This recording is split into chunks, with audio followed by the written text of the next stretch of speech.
आप सभी को मेरा नमस्कार।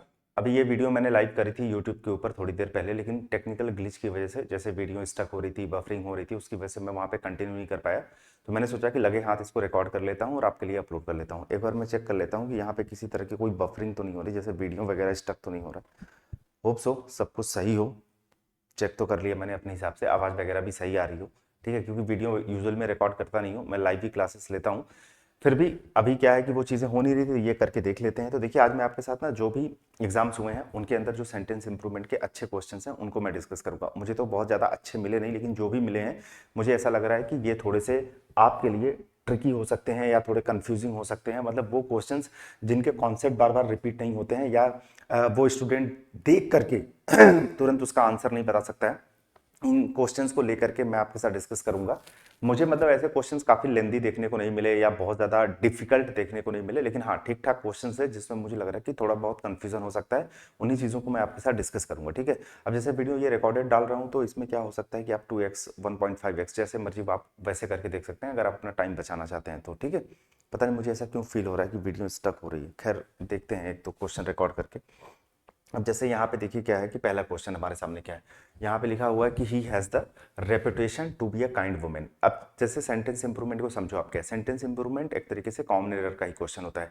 बस इसमें आपको प्रिविलेज ये मिल जाता है कि आपको पहले से ही कुछ वर्ड को अंडरलाइन करके दे देते हैं, तो आपको ये पक्का पता होता है कि भाई एरर इसी वाले पार्ट में है। अगर नहीं एरर होगा तो हम नो इंप्रूवमेंट लगा देंगे। ठीक है, अब लेकिन ऐसा नहीं है कि आपको इसको सॉल्व करने के लिए सिर्फ आपको यही देखना पड़ेगा, आपको पूरा सेंटेंस पढ़ना पड़ेगा तभी आप कर पाओगे। तो सबसे पहले तो आपको ये देखना होता है कि जो अंडरलाइन पार्ट या हाईलाइटेड पार्ट होता है उसमें गलती भी है कि नहीं है, वो पहले समझना है। उसके बाद अगर गलती है तो फिर उसका इंप्रूवमेंट क्या होगा उस चीज को समझना है। ठीक है, ये लग रहा है वीडियो स्टक हो रही है क्या? होनी तो नहीं चाहिए मेरे हिसाब से, चलो देखते हैं। सी हैज द रेपुटेशन। अब जैसे यहाँ पे आप नोटिस करो, यहाँ पे बात हो रही है कि सी हैज द रेपुटेशन, मतलब उसकी क्या है, रेपुटेशन। ठीक है, to be a kind women. क्यों रेपुटेशन है? क्योंकि वो काइंड वुमेन है।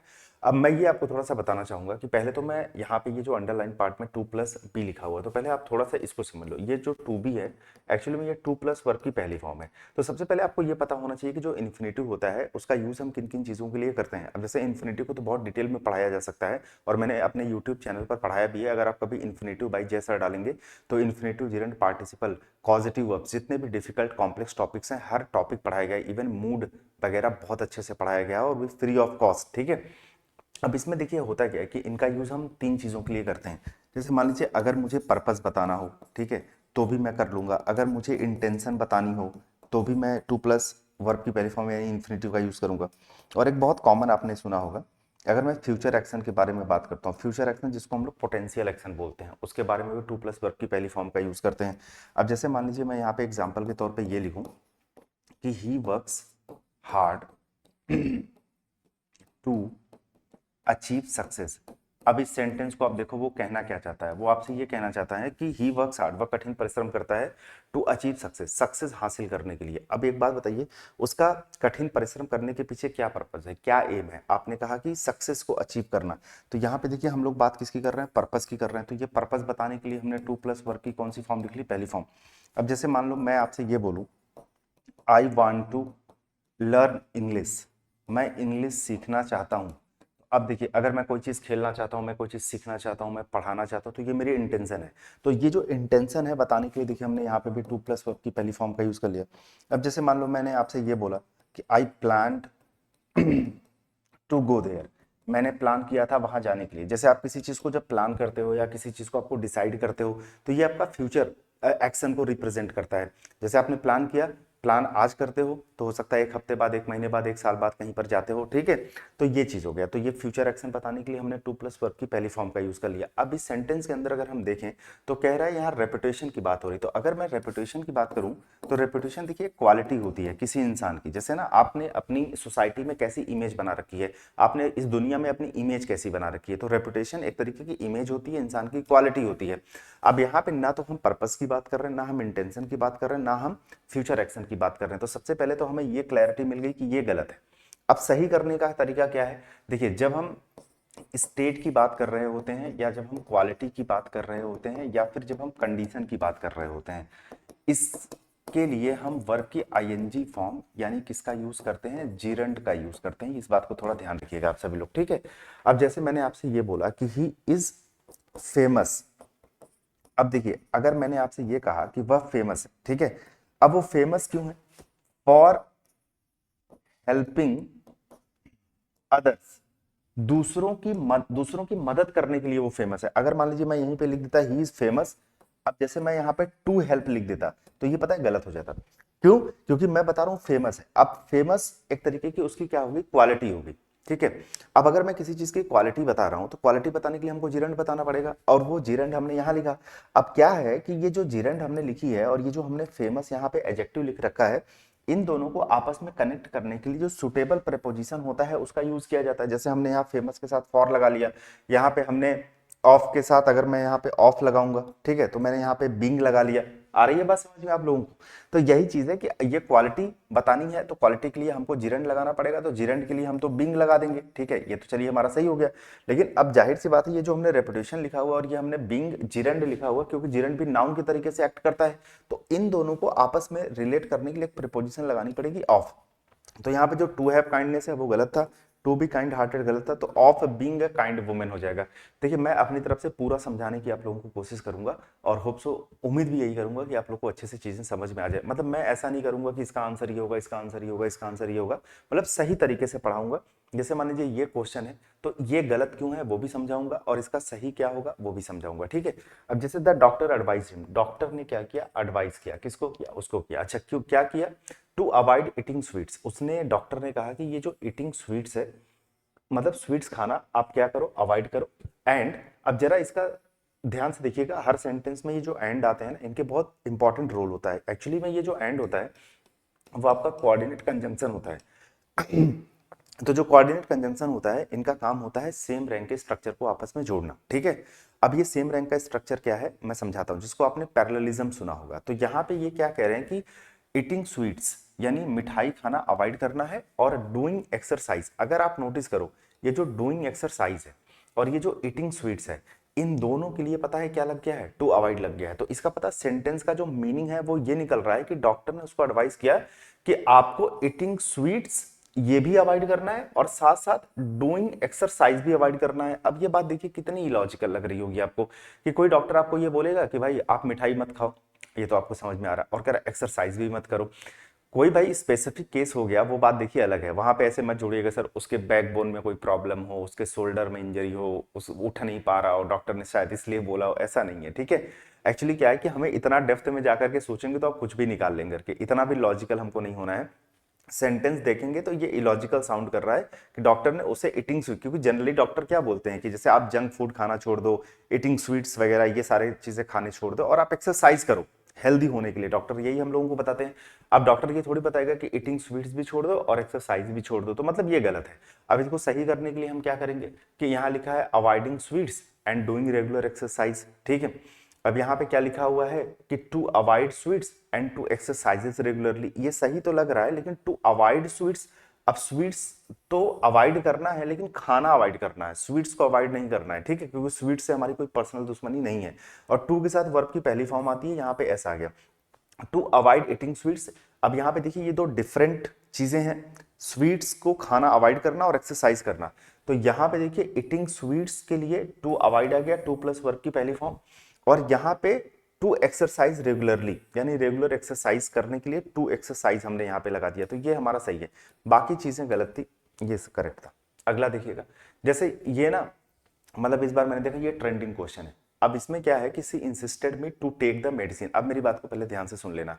अब इसको अगर आप डिटेल में पढ़ना चाहते हैं, मैं इसको ट्रेंडिंग क्यों बोल रहा हूँ, चाहे आप सीजीएल उठा लो, सीएचएसएल उठा लो, सीपीए उठा लो, कोई भी आप एग्जाम उठा करके देख लीजिए, ये क्वेश्चन आपको मिल ही जाएगा, हर हर एग्जाम में आपको ये क्वेश्चन मिलेगा, और एक बार नहीं दो दो बार मिल जाएगा, तीन तीन बार मिल जाएगा, इस तरीके से। तो मैं आपको सजेस्ट करूंगा कि आप ना YouTube पे जाना, YouTube पे आप सर्च करना मूड बाई जैसर, आपको ये थंबनेल ध्यान से देख लीजिए, ये आपको वीडियो मिल जाएगी, ये तकरीबन 1.5 घंटे की वीडियो है। मैं आपको सजेस्ट करूंगा, अगर मैं किसी चीज को ट्रेंडिंग टॉपिक कह रहा हूं तो मतलब उससे क्वेश्चंस हर एग्जाम में आ रहे हैं, तो इसको एक बार आप पढ़ लीजिएगा। इसके अंदर मूड क्या होता है, मूड कितने टाइप्स के होते हैं।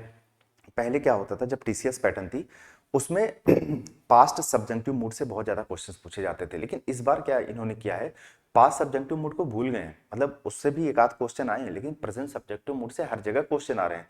तो अब ये इंपरेटिव मूड क्या है, प्रेजेंट सब्जेक्टिव मूड क्या है, पास्ट सब्जेक्टिव मूड क्या है, इनकी डेफिनेशन क्या होती है, इनको सेंटेंस में आइडेंटिफाई कैसे करते हैं, इनके क्वेश्चंस बनते कैसे हैं, इसको टेक्निकली या लॉजिकली या कंसेप्चुअली समझते कैसे हैं, वो हर चीज मैंने आपको इस वीडियो के अंदर पढ़ा दिया है। ठीक है, और ये क्वेश्चंस आज पूछे जा रहे हैं और इसको मैंने 1 साल पहले ही पढ़ा दिया था, 1 ईयर अगो। यहाँ पे देखिए लिखा हुआ है, पूरा डिटेल में डिस्कस किया हुआ है, तो एक बार आप पढ़ लीजिएगा। बाकी ये क्वेश्चन मैं आपको समझा देता हूं। जैसे यहाँ पे क्या लिखा है, सी इंसिस्टेड मी। ठीक है, अब आपको पहले तो ये ध्यान देना है कि क्या ये गलत है कि सही है। तो आप इसको एक बार पढ़िए, यहां तक पहले पढ़िए। उसने कहा कि सी इंसिस्टेड मी, है ना, उसने मुझे इंसिस्ट किया। अब बहुत बारी लड़के क्या करते हैं पता है, कि इसको ऐसे ट्रांसलेट कर लेते हैं, उसने मुझे इंसिस्ट किया। नहीं भाई, एक्चुअली इंसिस्ट क्या होता है, इंसिस्ट का मतलब होता है किसी बात पर जोर देना। जैसे मैं समझाता हूं, किसी बात पर जोर देना। अब होता क्या है, यूजुअली मान लीजिए आपका कल को आपकी शादी हो गई, आपके बच्चे हो गए, या आपके घर में कोई छोटे छोटे बच्चे हैं, तो अगर वो किसी चीज पे इंसिस्ट कर रहे हैं, तो अगर आप सोच करके देखिए, जैसे अभी खिचड़ी चल रही है, मकर संक्रांति चल रही है, तो अब उसमें क्या है कि वो क्या जिद करेंगे, जैसे हमको पतंग ला करके दो, हमको परेता ला करके दो, हमको मांझे ला करके दो, ये जिद करेंगे ना। तो इंसान जो इंसिस्ट करता है वो किसी बात पर जोर देता है, किसी बात के लिए, किसी चीज के लिए जिद करता है। अब वो किसी पर्सन के लिए जिद नहीं करेगा, मतलब इन द सेंस किसी आदमी को कमांड देने की बात नहीं हो रही है यहाँ पे। टू टेक द मेडिसिन, यानी यहां मेडिसिन लेने की बात हो रही है। मतलब हम जोर आपको किस चीज पे दे रहे हैं, हम जोर दे रहे हैं कि आप समय पे दवाई लो, हम आपको जोर दे रहे हैं कि आप पढ़ाई करो। ठीक है, इस तरह की चीजें। तो अब भाई आपको समझ में आ गया कि ये गलत क्यों था, क्योंकि यहाँ पे इन्होंने इंसिस्टेड के बाद मी लगा दिया था। अब सही क्या है, यहाँ पे लिखा है insisted that I take the medicine, me that I take the medicine. फिर से इंसिस्टेड के बाद आप यहाँ मी लगाओगे तो ये गलत हो जाएगा। फिर यहाँ पे insisted me taking the medicine लगा दिया। ठीक है, तो बहुत सारे लड़के इसको ट्रांसलेट कर लेंगे कि मी टेकिंग, मुझे कर रही थी मेडिसिन लेने के लिए। नहीं, एक्चुअली जो टेकिंग यहाँ पे लिखा है ये वर्ब की आईएनजी फॉर्म है। तो इस बात को ध्यान रखिएगा, जो वर्ब की आईएनजी फॉर्म होती है वो जिरेंड होती है। जिरेंड के पहले हम पजेसिव एडजेक्टिव का यूज करते हैं, ना कि ऑब्जेक्टिव केस का यूज करते हैं। इस वजह से ये भी गलत हो गया।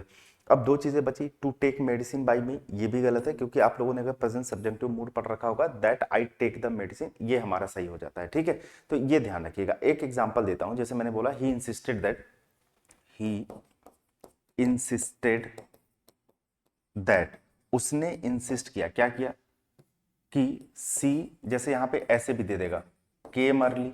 ठीक है, अब इस बात को एक बार आप लोग समझ लीजिएगा, क्योंकि आगे बहुत काम देगा। जैसे मैंने सी केम अर्ली लिख लिया, सी कम अर्ली मैंने लिख दिया, और मैंने सी कम से अर्ली लिख दिया। ठीक है, अब देखिए यहाँ पे क्या क्या कंफ्यूजन आ सकती है। मुझे लगता है कि ये पॉसिबल कंफ्यूजन्स हो सकते हैं किसी भी स्टूडेंट के लिए जब ये क्वेश्चन लगा रहा है। तो जैसे यहाँ पे आया सी इंसिस्टेड, अब लड़कों को ऐसा लगेगा, सॉरी ही इंसिस्टेड, तो लड़कों को ऐसा लगेगा ये सब्जेक्ट है और सब्जेक्ट के बाद वर्ब की सेकंड फॉर्म है। तो सब्जेक्ट के बाद वर्ब की सेकंड फॉर्म क्या होती है, पास्ट इंडेफिनिट। ठीक है, तो उसे लगता है कि अगर इधर पास्ट इंडेफिनिट है तो इधर भी पास्ट इंडेफिनिट होना चाहिए, तो वो क्या कर देगा, सी केम अर्ली। बहुत सारे लोग ऐसे भी कर लेते हैं। अच्छा, दूसरा इंसान को ऐसा लग सकता है कि ही इंसिस्टेड दैट सी कम। अब उसको लगेगा कम तो किसी भी हाल में नहीं आएगा, क्योंकि या तो भाई ये पास्ट है या तो ये पास्ट में आ जाए, या दूसरी चीज ऐसे हो सकती है कि ये सिंगुलर है तो सिंगुलर के साथ क्या आ जाए, यहाँ पे कम से आ जाए, क्योंकि सिंगुलर सब्जेक्ट सिंगुलर वर्ब। तो इन दोनों कंडीशन में अगर आप ऐसा सोच रहे हैं तो देखिए ये वाला भी मामला आपका गलत हो जाता है और ये वाला मामला भी आपका गलत हो जाता है। अब इस बात को थोड़ा लॉजिकली आप समझो कैसे। उसने इंसिस्ट किया, जैसे आप सोचिए जब आप किसी को किसी चीज के लिए इंसिस्ट कर रहे हो, तो अगर आप ये बोलते हो कि सी केम अर्ली, अगर वो पहले आ चुकी थी तो फिर आपको इंसिस्ट करने की जरूरत क्यों पड़ रही है ना। अगर कोई पहले आ चुका था, अगर वो चीज हो चुकी थी, तो आप इंसिस्ट क्यों कर रहे हो। जनरली हम इंसिस्ट उन चीजों के लिए करते हैं, जिद हम उन चीजों के लिए करते हैं जो हम चाहते हैं कि ये चीज हो जाए, यानी इन फ्यूचर। ठीक है, अभी आपकी बीवी कपड़ों के लिए जिद कर रही है, आपका बच्चा खिलौनों के लिए जिद कर रहा है। ठीक है, तो वो लोग अगर इंसिस्ट कर रहे हैं तो मतलब वो चीज अभी हुई नहीं है, वो चाहते हैं कि ये चीज आप आने वाले टाइम में पूरा कर दो, तभी तो इंसिस्ट हो रहा है। लेकिन अगर आप यहाँ पे सी केम अर्ली लगा दोगे तो इसका मतलब ये हो गया कि ये एक पास्ट का इवेंट है जो कि हो चुका है। अब सोच के देखिए कि अगर आपको जो चीज मिल चुकी है तो आप उसके लिए जिद क्यों करोगे। आ रही है बात समझ में। तो ऑब्वियस सी बात है कि ये चीज गलत थी। अब यहां पे क्या होता है कि यहीं पे रोल आता है प्रेजेंट सब्जेक्टिव मूड का, कि अगर आप किसी चीज को इनडायरेक्ट इंसिस्ट कर रहे हो, इनडायरेक्ट सजेशन दे रहे हो, इनडायरेक्ट एडवाइस दे रहे हो, इनडायरेक्ट प्रेयर कर रहे हो, तो उस कंडीशन में क्या होता है, प्रेजेंट सब्जेक्टिव मूड लगाया जाता है। प्रेजेंट सब्जेक्टिव मूड में होता क्या है, हम सब्जेक्ट लगाते हैं और वर्ब की पहली फॉर्म यानी उसकी बेस फॉर्म लगा दी जाती है। अब इसमें क्या होता है कि ये फ्यूचर मीनिंग कन्वे करता है, ठीक है। इसमें कभी हम विल शैल का यूज नहीं करते हैं, लेकिन ये फ्यूचर मीनिंग कन्वे करता है। ये सब्जेक्ट के बाद वर्ब की पहली फॉर्म लगाई जाती है, तो ये ध्यान देना है आप लोगों को। तो यहाँ पे इस हिसाब से देखा जाए तो that I take the medicine, ये वाला हमारा क्या हो जाएगा, सही हो जाएगा। बाकी डिटेल में पढ़ने के लिए मैंने ऑलरेडी आप लोगों को बता दिया कि अगर कोई भी स्टूडेंट इस पूरे कॉन्सेप्ट को डिटेल में पढ़ना चाहता है तो मैंने मूड में एक एक चीज बताई है, हर एक चीज मैंने एक्सप्लेन किया हुआ है, ठीक है। अच्छा, ये तरीका होप सो आप लोग को समझ में आ गया होगा, ठीक है। अगला क्वेश्चन पे आ जाइए। जैसे फिर से देखिए उसी तरीके का सेम क्वेश्चन है। आई सजेस्टेड, मैंने सजेस्ट किया कि he goes to the doctor immediately, वो डॉक्टर के पास तुरंत चला जाए। अब जरा नोटिस करिएगा यहाँ पे, ठीक है। अब जैसे जब कभी भी ना आप ऐसे लगाते हो, he goes to school daily, मान लीजिए मैंने ये लगा दिया। एक्चुअली ना जब आप सब्जेक्ट के बाद वर्ब की पहली फॉर्म ये लगाते हो, मतलब इसका बेस फॉर्म नहीं है। जैसे ये सब्जेक्ट है, उसके बाद उसकी वर्ब की पहली फॉर्म आ गई, सिंगुलर सब्जेक्ट सिंगुलर वर्ब, ये हमारा प्रेजेंट इंडेफिनिट टेंस है। ये प्रेजेंट सब्जेक्टिव मूड नहीं है, ये प्रेजेंट इंडेफिनिट टेंस है। हम इसका यूज तब करते हैं जब हम कोई फैक्ट बता रहे होते हैं, जब हम कोई रेगुलर एक्शन बता रहे होते हैं, ठीक है, कोई हम हैबिचुअल एक्शन बता रहे हो, तो उस कंडीशन में प्रेजेंट इंडेफिनिट टेंस यानी सिंपल प्रेजेंट का हम लोग यूज करते हैं। इसका मतलब वो स्कूल डेली जाता है। लेकिन अगर इस सेंटेंस को आप पढ़ोगे तो ये सेंटेंस अलग है। यहां पे कह रहा है कि आई सजेस्टेड, ठीक है, मैंने सजेस्ट किया। अब देखिए, अब मैंने क्या बोला आपको, जब आप किसी को सजेस्ट करते हो किसी चीज के लिए, जब आप इंसिस्ट करते हो, तो डिमांड करते हो, तो वो चीज पहले से हुई नहीं है। अगर कोई चीज पहले से हो चुकी है, ठीक है, वो काम कंप्लीट हो चुका है, तो आप उसको क्यों सजेस्ट करोगे भाई। अगर मान लो पहले ही डॉक्टर के पास अगर जा चुका है, तो आप क्यों बोलोगे कि आप डॉक्टर के पास जाओ, वो तो जा ही चुका है। अगर कोई चीज हो चुकी है तो आप उसके लिए क्यों इंसिस्ट करोगे। अगर कोई चीज वो कर चुका है तो आप उसके लिए क्यों सजेस्ट करोगे। तो कहने का मतलब ये है कि अगर हम किसी चीज के लिए इंसिस्ट कर रहे हैं, सजेस्ट कर रहे हैं, एडवाइस कर रहे हैं, ठीक है, और अगर हम किसी चीज के लिए प्रेयर कर रहे हैं, भगवान हमें ये चीज मिल जाए, मतलब वो हमें मिली नहीं है, तभी तो हम उस चीज को कर रहे हैं। तो भाई इस कंडीशन में हम प्रेजेंट सब्जेक्टिव मूड का यूज करते हैं। तो अब प्रेजेंट सब्जेक्टिव मूड में हम सब्जेक्ट के बाद बेस फॉर्म यूज करते हैं। तो बेस फॉर्म बनाने के लिए हमको क्या लिखना पड़ेगा, आपने कहा यहाँ पे गो लिखना पड़ेगा। अगर आप ये बोलो I suggested that he go to the doctor immediately, ये अटपटा लग सकता है कि ही के साथ गो लगा रहे हैं, ठीक है, लेकिन क्यों लगा रहे हैं वो तो क्लियर हो गया। अच्छा, दूसरी चीज यहाँ पे कभी वेंट नहीं लग सकता, कि कुछ लोगों को ऐसा लग जाए कि भाई अगर यहाँ पे सब्जेक्ट के बाद सेकंड फॉर्म है, हमारा सेंटेंस पास्ट से शुरू हो रहा है, तो यहाँ पे हमें पास्ट रखना है, वो भी मैंने बता दिया। अगर आप he went to the doctor बोलोगे तो इसका मतलब वो डॉक्टर के पास जा चुका था। अगर वो डॉक्टर के पास जा चुका था, पास्ट में हो गया, ये एक ऐसा इवेंट है, मतलब जो कि मतलब पास्ट में हो चुका, ये एक एक्शन है, मतलब ये एक्शन पास्ट में हो चुका है, मेरा कहने का मतलब ये है। तो यहाँ पे वेंट लगाने की मतलब उसका फिर यहाँ पे कोई सेंस नहीं है, वो सजेस्टेड के साथ यहाँ पे वेंट लगाने का मैं एक शब्द में बोल नहीं पा रहा हूँ, मैं फिर से क्लियर कर देता हूँ। जैसे मैंने कहा कि जैसे यहाँ पे ही लिखा है, आप इसके साथ वेंट लगा दिए, तो इसका मतलब पास्ट में हो चुका ये एक्शन है, ठीक है, ये एक्शन पास्ट में हो चुका है। लेकिन वो तो सजेस्ट कर रहा है ना, अगर वो सजेस्ट कर रहा है तो इसका मतलब ये चीज अभी हुई नहीं है, ठीक है, वो चाहता है कि आप इस चीज को करो, तो इस वजह से देखिए ये वेंट भी नहीं होगा। अब यहाँ पे देखिए ऑप्शन में क्या है, ऑप्शन में he go to doctor at once, he should goes, should के साथ गोज नहीं आएगा, पहले ये हटा दीजिए।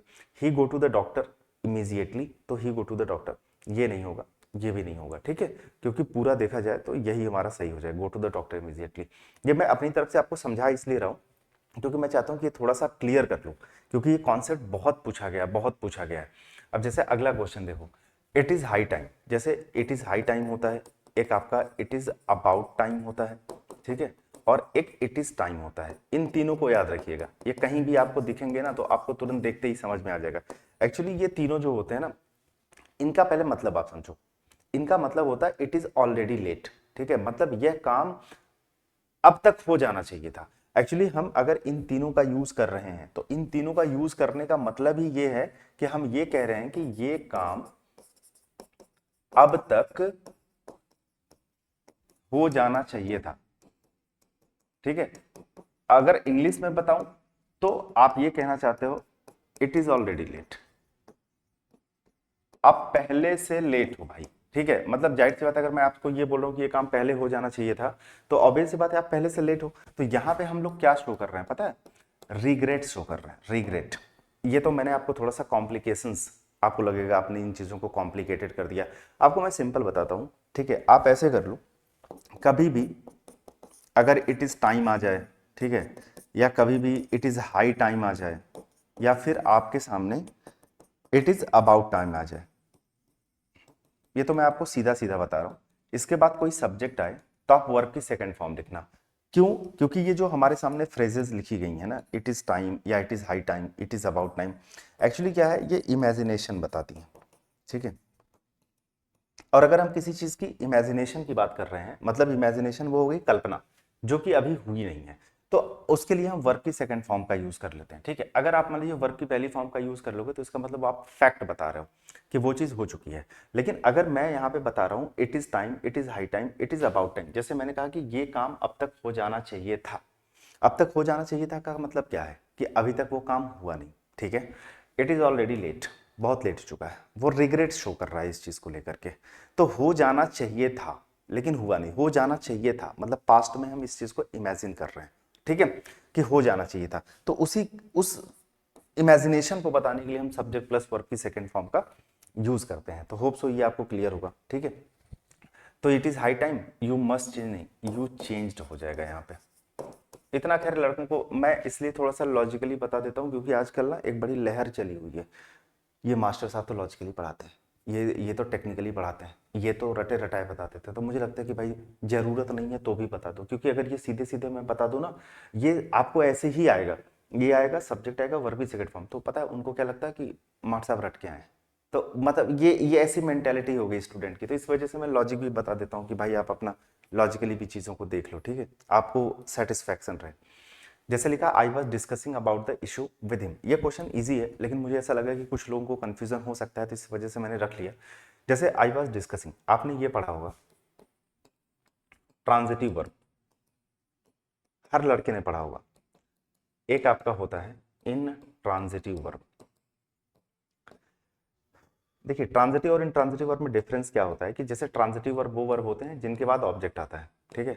इन ट्रांजिटिव वर्ब वो वर्ब होते हैं जिनके बाद डायरेक्ट ऑब्जेक्ट नहीं आता, प्रेपोजिशन आता है उसके बाद ऑब्जेक्ट आता है, और ये जो ऑब्जेक्ट होता है वो ये प्रेपोजिशन का होता है, इस वर्ब का नहीं होता। क्योंकि मैंने कितनी बार आपको बताया, जैसे वर्ब आप जानते ही हैं एक्शन होता है, ठीक है। और ये जो ट्रांजिट लिखा हुआ है, ट्रांजिट का मतलब क्या होता है, ट्रांसफर होता है। तो एक्चुअली क्या होता है कि जब कोई एक्शन आगे ट्रांसफर होता है तो उसका ऑब्जेक्ट आता है, क्योंकि उसका रेसिपिएंट होता है, रिसीव करने वाला। और यहाँ पे इंट्रांजिटिव वर्ब है तो ये इंट्रांजिट है, तो इंट्रांजिट मतलब जो चीज जो एक्शन आगे ट्रांसफर ही नहीं होती है ना, ये इसके पीछे का लॉजिक है। बाकी आप सिंपल समझो कि ट्रांजिटिव वर्ब वो वर्ब होते हैं जिनके बाद ऑब्जेक्ट आता है, इंट्रांजिटिव वर्ब वो वर्ब होते हैं जिनके बाद डायरेक्ट ऑब्जेक्ट नहीं आता, प्रेपोजिशन लिखते हैं और प्रेपोजिशन के बाद ऑब्जेक्ट लिखते हैं। अब किसी लड़के को ये चीज आइडेंटिफाई करना है किसी सेंटेंस में कौन सा ट्रांजिटिव वर्ब है कौन सा इंट्रांजिटिव वर्ब है, तो मैंने कंप्लीट वर्ब, कंप्लीट ग्रामर ही मैंने पूरे यूट्यूब पर पढ़ा रखी। तो कंप्लीट वर्ब में शुरुआत में ही मैंने ये पूरा आपको टेक्निकली कैसे हम आइडेंटिफाई करते हैं। अब जैसे स्टूडेंट के मन में ये आता है ना कि सर हम कितने वर्ब्स को रटेंगे, कौन सा ट्रांजिटिव है कौन सा, रटना ही नहीं है। आप ना कोई भी सेंटेंस लिखा है, जैसे मान लीजिए मैंने ये लिखा ही बॉट, ठीक है, अ कार। अब कोई आपसे ये पूछ ले कि ये ट्रांजिटिव वर्ब है या इंट्रांजिटिव वर्ब है, ठीक है, तो अगर वो ये पूछना चाहे कि भाई हमने ये वर्ब लिखी है क्या सही लिखी है कि नहीं लिखी है, मैं ये कहता हूं he bought to a car, अगर मैं लिख दूं तो ये सही है या गलत है। तो अगर ट्रांजिटिव वर्ब है तो प्रेपोजिशन नहीं लगेगा, अगर ट्रांजिटिव वर्ब नहीं है तो कोई प्रेपोजिशन लगाना पड़ेगा। तो आप पता है उसको ऐसे बता सकते हो कि भाई देखो, जैसे हमने कहा कि हु बॉट अ कार, कौन कार खरीदा, आपने कहा ही, तो हु का रिप्लाई क्या हो गया, आपने कहा सब्जेक्ट हो गया, ये पढ़ाया गया होगा आपको। अब मैंने कहा व्हाट डिड ही बाई, उसने क्या खरीदा। अब ना मैंने कहा व्हाट डिड ही बाई, आपने कहा कार, तो व्हाट का रिप्लाई क्या होता है, ऑब्जेक्ट होता है। मैं पता है अगर सब्जेक्ट ऑब्जेक्ट ढूंढ लूं तो मैं वर्ब ट्रांजिटिव है या इंट्रांजिटिव है मैं आराम से बता सकता हूं। जैसे ही मैंने ढूंढा कि यहाँ पे ये जो कार है वो हमारा ऑब्जेक्ट है, तो मुझे इससे ये समझ में आ गया कि ये जो लिखी गई बॉट है वो ट्रांजिटिव वर्ब है, क्योंकि अगर सेंटेंस में कोई व्हाट का रिप्लाई क्या होता है, डायरेक्ट ऑब्जेक्ट होता है। तो यहाँ पे देखिए इस ट्रांजिटिव वर्ब का ये डायरेक्ट ऑब्जेक्ट बन जाएगा, यानी या कैसे कह सकते हैं कि इस वर्ब का डायरेक्ट ऑब्जेक्ट बन जाएगा। तो ये हमारी क्या हो गई, ट्रांजिटिव वर्ब हो गई। बात समझ में आ रही है मेरी आप लोगों को? तो उसी तरीके से भाई ये बताना चाहता था कि ये जो डिस्कसिंग है वो हमारी ट्रांजिटिव वर्ब होती है, ठीक है। अब कंफ्यूजन क्या था, जैसे ये भी पढ़ के अच्छा लग रहा है, discussing about, discussing discuss regarding, ठीक है। तो हमें पता है कि ये अबाउट नहीं आएगा, तो यहाँ पे देखो डिस्कस रिगार्डिंग भी नहीं आएगा, हैड डिस्कशन ऑन भी नहीं आएगा, यहाँ डिस्कसिंग द इशू मतलब सीधा उसका ऑब्जेक्ट लगाओ आप, ठीक है, ये चीज। अब जैसे he is going to abroad for higher studies, है ना। अब जैसे आपने एडवर्ब पढ़ा होगा, किसी भी टीचर से आपने पढ़ा होगा, तो उसने आपको बताया होगा कि ये जो एडवर्ब होती हैं उनके पहले हम लोग प्रेपोजिशन का यूज नहीं करते हैं। देखो भाई अगर मैं बात करता हूं आप लोगों से नाउन की या फिर प्रोनाउन की, ठीक है, इनके पहले आप प्रेपोजिशन का यूज करते हो, क्योंकि प्रेपोजिशन के बारे में एक बेसिक बात आप लोगों को पता होगी कि प्रेपोजिशन अपने बाद क्या लेता है, ऑब्जेक्ट लेता है। और ये जो ऑब्जेक्ट होता है वो या तो नाउन होता है या तो प्रोनाउन होता है। तो भाई ये एडवर्ब कहाँ से आ जाएगा, एडवर्ब तो आएगा नहीं। जैसे मान लीजिए आप ये बोलो गो होम, ठीक है, अब जैसे आपने गो होम बोला तो मैंने इसके बीच में कोई प्रेपोजिशन नहीं लगाया। जैसे आप बोलते हो गो टू कॉलेज, मुझे तो बार बार पता है यही लग रहा है कि ऐसा तो नहीं मेरी वीडियो स्टक हो रही है, मैं मतलब रिकॉर्ड करते जा रहा हूँ, 1.5 घंटे आप पढ़ा दो, 1 घंटे पढ़ा दो, फिर आपको ऐसा लगे कि वीडियो बीच में स्टक हो रही थी। तो मुझे तो यही मन में बार बार शंका हो रहा है, डाउट हो रहा है। देखते हैं, अब तो इतना रिकॉर्ड कर लिया, आगे भी रिकॉर्ड करके एक बार देख लेते हैं।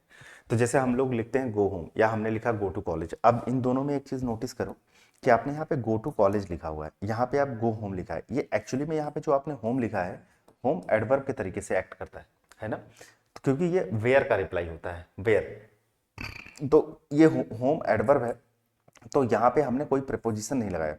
गो टू कॉलेज, अब ये देखिए जो कॉलेज है वो हमारा नाउन है, इसलिए हमने यहाँ पे क्या लगा दिया, टू लगा दिया। ये पहले बताइए बात आपको समझ में आ गई। उसी तरीके से जैसे हमने आपको बोला गो देयर, ठीक है, हम लोग जनरली बोलते हैं गो देयर, तो ये जो देयर हमारा होता है वो क्या होता है, वो एडवर्ब होता है। तो एडवर्ब के पहले कोई प्रेपोजिशन नहीं लगता है, इसलिए गो देयर, गो होम, ठीक है।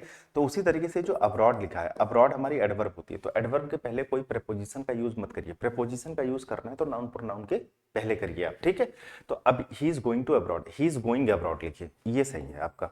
यहाँ पे गोज टू अब्रॉड लिखा हुआ है जो कि गलत है, ही इज गोइंग टू फिर टू लगा दिया, he is going for abroad, ये गलत है। She insisted that she comes with us. अब देखो एक चीज आपको बता देना चाहता हूँ, मुझे नहीं पता कि ये ऑप्शन, क्योंकि मैंने जो ऑप्शन यहाँ पे टाइप है मैं उसी में आपको डिस्कस करूंगा। फिर से आपने देखा होगा कि भाई क्वेश्चन आ गया प्रेजेंट सब्जेक्टिव मूड वाला, ठीक है। अब यहाँ पे सी इंसिस्टेड दैट, जैसे ये सब्जेक्ट है वर्ब की सेकंड फॉर्म, अब कुछ लोगों को लगेगा कि अरे यार उसने जिद किया कि सी केम विद अस। अभी मैंने आपको कितनी बार ये चीज समझाया है, आप ये गलती मत करना कि ये पास्ट है तो इसको पास्ट करते हैं, ये कभी मत करिएगा। क्योंकि आप जरा यहाँ पे नोटिस करना कि उसने जिद किया, ठीक है। अगर आप किसी चीज के लिए जिद कर रहे हैं तो इसका मतलब ये है कि आप चाहते हो कि वो चीज हो, यानी वो चीज अभी हुई नहीं है, आप भविष्य में चाहते हो कि वो चीज हो जाए, राइट। तो अगर आप यहाँ पे केम विद अस लिखोगे तो इसका मतलब ये हो गया कि उसके आने का काम हो चुका है। जब उसके आने का काम हो चुका है तो आप उसे इंसिस्ट क्यों कर रहे हो, इलॉजिकल बात है ना ये चीज, ठीक है। तो ये गलत है हमारा। उसके बाद आप कहोगे सी कम्स, आप कहोगे सर प्रेजेंट सब्जेक्टिव मूड में एस नहीं आता, यहाँ पे सी कम विद अस, लेकिन हम ऑप्शन में देख रहे हैं सी इज कमिंग विद अस है, सी हैज टू कम है, ये भी नहीं लगेगा। अब ये तो ऑप्शन में नहीं है। अच्छा कभी ये देखिएगा कि अगर ऑप्शन में ये नहीं है, जनरली देखिए प्रेजेंट सब्जेक्टिव मूड में सब्जेक्ट के बाद वर्ब की पहली फॉर्म ही आती है, अगर नहीं आती है तो फिर उस कंडीशन में शुड कम विद अस लगा दीजिएगा, ठीक है। तो ये लगा सकते हैं, ये एक्चुअली प्रेफरेंस होता नहीं है, ये सेकेंडरी प्रेफरेंस होता है। लेकिन primary preference present subjective mode का यही होता है जहाँ पे सब्जेक्ट के बाद वर्ब की बेस फॉर्म लगाई जाती है, क्योंकि हम यहाँ पे बात कर रहे होते हैं एक तरह फ्यूचर रेफरेंस में, ठीक है। मतलब यहाँ पे हम किसी ऐसी चीज़ों की बात कर रहे होते हैं जो चीज़ हुई नहीं है, हम चाहते हैं कि वो चीज़ हो जाए, ठीक है। तो उस कंडीशन में लगाया यही जाता है। लेकिन अगर ये ऑप्शन में नहीं है तो फिर हम इसके साथ जा सकते हैं, ठीक, ये ध्यान रखिएगा आप लोग। ये ऑप्शन में आया था तो इसलिए हमने आपको बता दिया। He took pain to finish the task on time. अब यहाँ पे बात क्या हो रही है, finish the task on time, समय पर टास्क को फिनिश करने की बात हो रही है। तो यहाँ पे ही टुक पेन, अब आप ऐसे मत सोचिएगा कि उसने दर्द लिया है ना, किसी चीज को फिनिश करने के लिए, कोई काम करने के लिए उसने दर्द लिया, दर्द की बात यहाँ पे नहीं हो रही है। एक्चुअली देखिए ये जो पेन होता है ये फिजिकल जो पेन होता है, दर्द होता है, तकलीफ होती है, उसके बारे में बात करता है। लेकिन यहाँ पे एक्चुअली एक पेन्स होता है, ये पता नाउन का क्वेश्चन है। मुझे लगा बहुत टाइम हो गया इस तरह का क्वेश्चन नहीं आया, बहुत टाइम के बाद आया, तो मैं आपके साथ डिस्कस कर लेता हूँ। जनरली लोगों को पता होता है इसके बारे में। तो ये जो हमारा पेन्स होता है इसका मतलब होता है टू मेक एफर्ट, प्रयास करना। तो आप जरा सोच करके देखिए कि अगर आप टाइम पर किसी टास्क को फिनिश करना चाहते हैं तो आपको क्या करना पड़ेगा, एफर्ट करना पड़ेगा। तो यहाँ पे टुक पेन्स जो लिखा है ना ये हमारा सही होगा, पेन और पेन्स, ये ध्यान रखिएगा। पेन जो आपका होता है वो जो फिजिकल रेफरेंस की हम बात करते हैं, दर्द की बात करते हैं, तकलीफ की बात करते हैं, उसके लिए यूज किया जाता है। पेन्स मतलब होता है आपका एफर्ट। अगला देखिएगा, अब आपको लग रहा होगा ये सर क्वेश्चन देखिएगा, अच्छा ये क्वेश्चन का कॉन्सेप्ट बहुत लोगों को नहीं पता होता है, फिर भी इसका आंसर वो लोग सही कर देते हैं, होप सो कि ये ऑप्शन की वजह से, ठीक है। अब ये क्वेश्चन छोटा है लेकिन इसका कॉन्सेप्ट बहुत अच्छा है। इस कॉन्सेप्ट को एक बार समझ लीजिएगा, इससे रिलेटेड आगे अगर कोई क्वेश्चन आता है तो आपको कोई प्रॉब्लम नहीं होगी। मैं 2-3 चीजें आपको लिख करके देता हूं। जैसे मान लीजिए मैंने ये लिखा, ही प्लेस फॉर 3 आवर्स, एक सेंटेंस ये है। दूसरा मान लीजिए मैंने ये लिखा कि ही प्लेड फॉर 3 आवर्स। तीसरा मैंने ये लिखा, ही हैज प्लेड फॉर 3 आवर्स। और चौथा मैंने लिखा, he has been playing for 3 hours। अब मैं आपसे ये पूछना चाहता हूं कि ये जो भी मैंने लिखा हुआ है कि इसमें से कौन सा सेंटेंस सही है, ठीक है, पहला, दूसरा, तीसरा या चौथा। अब पता है यूजुअली लोगों का जवाब क्या होता है, जैसे ना ये हमारी गलती नहीं है, हमें ना शुरुआत से जब मैं अपने स्कूल में पढ़ता था गांव में, तो हम लोग को यही बताया जाता था कि जो फॉर होता है, फॉर का जनरली हमें यूज बताया जाता था कि ये प्रेजेंट परफेक्ट टेंस या प्रेजेंट परफेक्ट कंटिन्यूअस टेंस। मैं सीरियसली बताऊं तो बताया यही जाता था कि जो प्रेजेंट परफेक्ट कंटिन्यूअस टेंस है उसी के लिए फॉर का यूज किया जाता है, ठीक है। तो जैसे बहुत सारे लड़कों को ये लग सकता है कि जो he has been playing for 3 hours लिखा है वो सही है, क्योंकि फॉर का यूज तो हम करते हैं प्रेजेंट परफेक्ट कंटिन्यूअस के लिए। लेकिन आप गलत हो, आप समझना, ये जो फॉर है इसका यूज हम सबके लिए कर सकते हैं। ये सब्जेक्ट प्लस वर्ब की पहली फॉर्म है, प्रेजेंट एंड डेफिनेट, इसके लिए भी हो सकता है। सब्जेक्ट प्लस वर्ब की second form, past and definite, इसके लिए भी हो सकता है। यहाँ पे आप देख रहे हैं सब्जेक्ट लिखा है, उसके बाद हैज लिखा है, वर्ब की थर्ड फॉर्म लिखी है, यानी ये प्रेजेंट परफेक्ट टेंस है, इसके लिए भी हो सकता है। अब आप कहोगे कि अगर इन सभी के लिए हो रहा है तो इसमें कुछ डिफरेंस है, कोई बेसिक डिफरेंस तो होना चाहिए जिससे ये चीजें आपस में अलग हो पाए। तो देखिए इनका डिफरेंस ये होता है कि अगर मान लीजिए आप ये जो प्रेजेंट इंडेफिनिट टेंस है अगर इसके साथ फॉर लिखते हो तो इसका मतलब ये होता है कि ये एक्शन सिर्फ इतने ही टाइम के लिए वैलिड है, ना इससे ज्यादा ना इससे कम। मतलब अगर आप बोल रहे हो कि ही प्लेज फॉर 3 आवर्स तो मतलब ये हो गया कि वो हर दिन सिर्फ 3 घंटे के लिए खेलता है, ना ज्यादा ना कम, ठीक। अगर ही प्लेड फॉर आप 3 आवर्स लिखते हो तो इसका मतलब ये हो सकता है कि उसने 3 घंटे के लिए खेला। ये एक पास्ट का एक्शन है, एक सिंगल इवेंट है जो पास्ट में ये हो चुका है। He has played for 3 hours और he has been playing for 3 hours, इनके देखिए मतलब जरा ध्यान से समझिएगा, इनका सेम मतलब होता है। एक्चुअली अगर आप प्रेजेंट परफेक्ट फॉर के साथ यूज करते हो या present perfect continuous tense for के साथ यूज करते हो तो इसका मतलब ये हो गया कि उसको खेलते हुए 3 घंटे हो गए हैं लेकिन खेलने का काम अभी जारी है। अगर हमें ये चीज बतानी है कि किसी इंसान को खेलते हुए 3 घंटा हो चुका है और खेलने का काम जारी है तो हम इनका यूज कर लेंगे। अगर हमें ये बताना है कि वो हर दिन सिर्फ 3 घंटे खेलता है, ना ज्यादा ना कम, तो हम इसका यूज कर लेंगे। अगर हमें ये बताना है कि उसने सिर्फ 3 घंटे के लिए खेला तो हम इसका यूज कर लेंगे। पहले बताइए ये क्लियर है आपको। अब अगर हमें सेंटेंस में जाने से पहले एक क्वेश्चन मैं आपसे पूछता हूँ, ठीक है। जैसे मैंने आपसे ये क्वेश्चन पूछा कि I have this car for 5 years। अब मुझे आप बताओ क्या ये सेंटेंस सही है, या मैं इस सेंटेंस को सपोज करके ऐसे लिख दूं, ठीक है, I had this car for 5 years। अबे तुम्हारी तो, ठीक है, ये मैंने ऐसे लिख दिया।